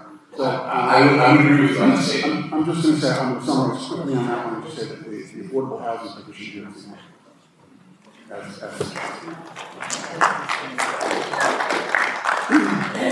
the other comment I want to make is that we talked about the C30F underlying regulation and the proposed overlay. There's a third route. We can't hear you. There's a third route to development in this district, and that's really the G. So when you're looking at the economics of this, there's the economics of CWS, there's the economics of QP, and then if the developer is committed to doing housing, there's an A30G route. So I think it would be really useful to see a more detailed breakdown of the economic model to build some confidence that the intent of the overlay, which is to incentivize retail development through the bait of residential, is really economically viable, and not just based on the 2020 numbers, but post-pandemic current numbers, which are very different from they were 5 years ago. So there's a lot of uncertainty. The numbers are different than they were 6 months ago. Yeah. I would just want to add one thing to that, just a response. I think those are very thoughtful comments that you make. E30G preempts local zoning. Yes, it does. And it is I've been involved in them. They are very adversarial processes, and the commission loses things like design review and a lot of the discretion that you have through other means. It's absolutely an avenue to get you to the 60%. You make my point. If the other avenues become less economically viable, and A30G turns out to be the best way to come in, then that's the way it's going to come in, and BP and the design reviewers all goes by the boards. It would be good to have some confidence, just for some economic modeling, to say that the intent of this will actually play out as it's intended.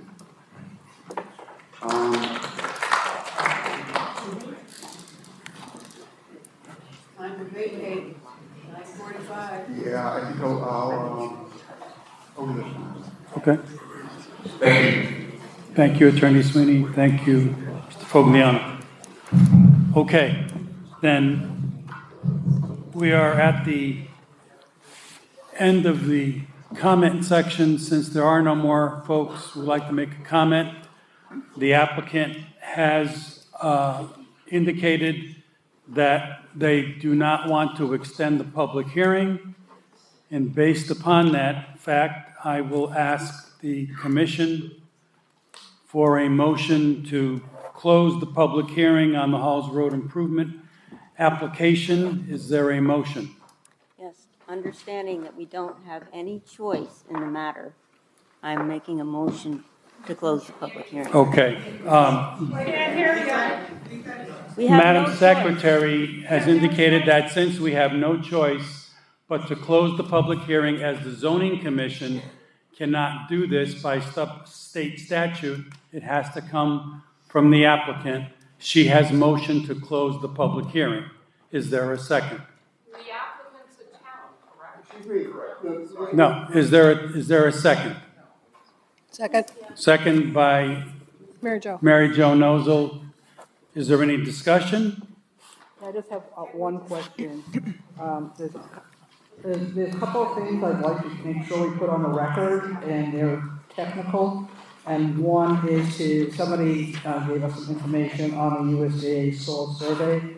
So I'd just like to make that whole USDA soil survey, which is on the web, part of the public record. Is that allowed for you to do that? Yes, you're allowed. So I just want to make sure that's in, as well as the septic regulations keep changing. There's DEP is now involved, DPH is involved. So I just want to make sure that we have the most current regulations that are available on septic review, because it's DEP, it's Department of Public Health, as well as local health, so that just we have that available to us. I just want to make sure that that's on the record, that we have that and can utilize that in our deliberations. What I will say is that we can certainly add those, but you as a zoning commission are largely reliant on the fact that some other agency is going to approve the septic system. So we can certainly provide the figures of what that's going to look like, but ultimately... I just want to make sure that they're available to us for deliberation. You will absolutely have them. Traffic study, flood zone. Excuse me, folks. Okay. So then, all in favor of the commission to close the public hearing? Aye. Aye. Aye. Do I have unanimous closure? Yes. Unanimous closure, 5-0-0. Okay, the public hearing is closed. I would like to thank everyone for your participation tonight. Through cooperation and respect, we have persevered together. For those who did not get to say all that they wanted to, I apologize, but I do believe the commission has heard and understands the community's sentiments regarding this application. Speaking for myself and the commission more broadly, we genuinely appreciate you being here tonight and sharing your thoughts. Your input matters, and I assure you that we will weigh it carefully as we move toward a decision. As a reminder, absent consent of the applicant, the commission was obligated to close the public hearing tonight. That means we are no longer permitted to receive any public input. I understand this may be frustrating, but the state statutes are absolutely clear. Any emails or letters or correspondence sent to the Land Use Department from this point forward will not be shared with the commission. Likewise, please refrain from contacting a commissioner directly. This puts them in an impossible position as they cannot speak with you regarding this matter. Please do not take it personally. It is simply part of the process. One final thought. Old Lyme has a long and proud history, one which we have built together. Regardless of the outcome, let us not lose our sense of community. Tonight, the commission has heard how deeply each of you value Old Lyme's unique character. What makes this town special is far greater than any single zoning application. Thank you again. Have a great night. The commission will meet again for its regular meeting this Monday night back at Town Hall.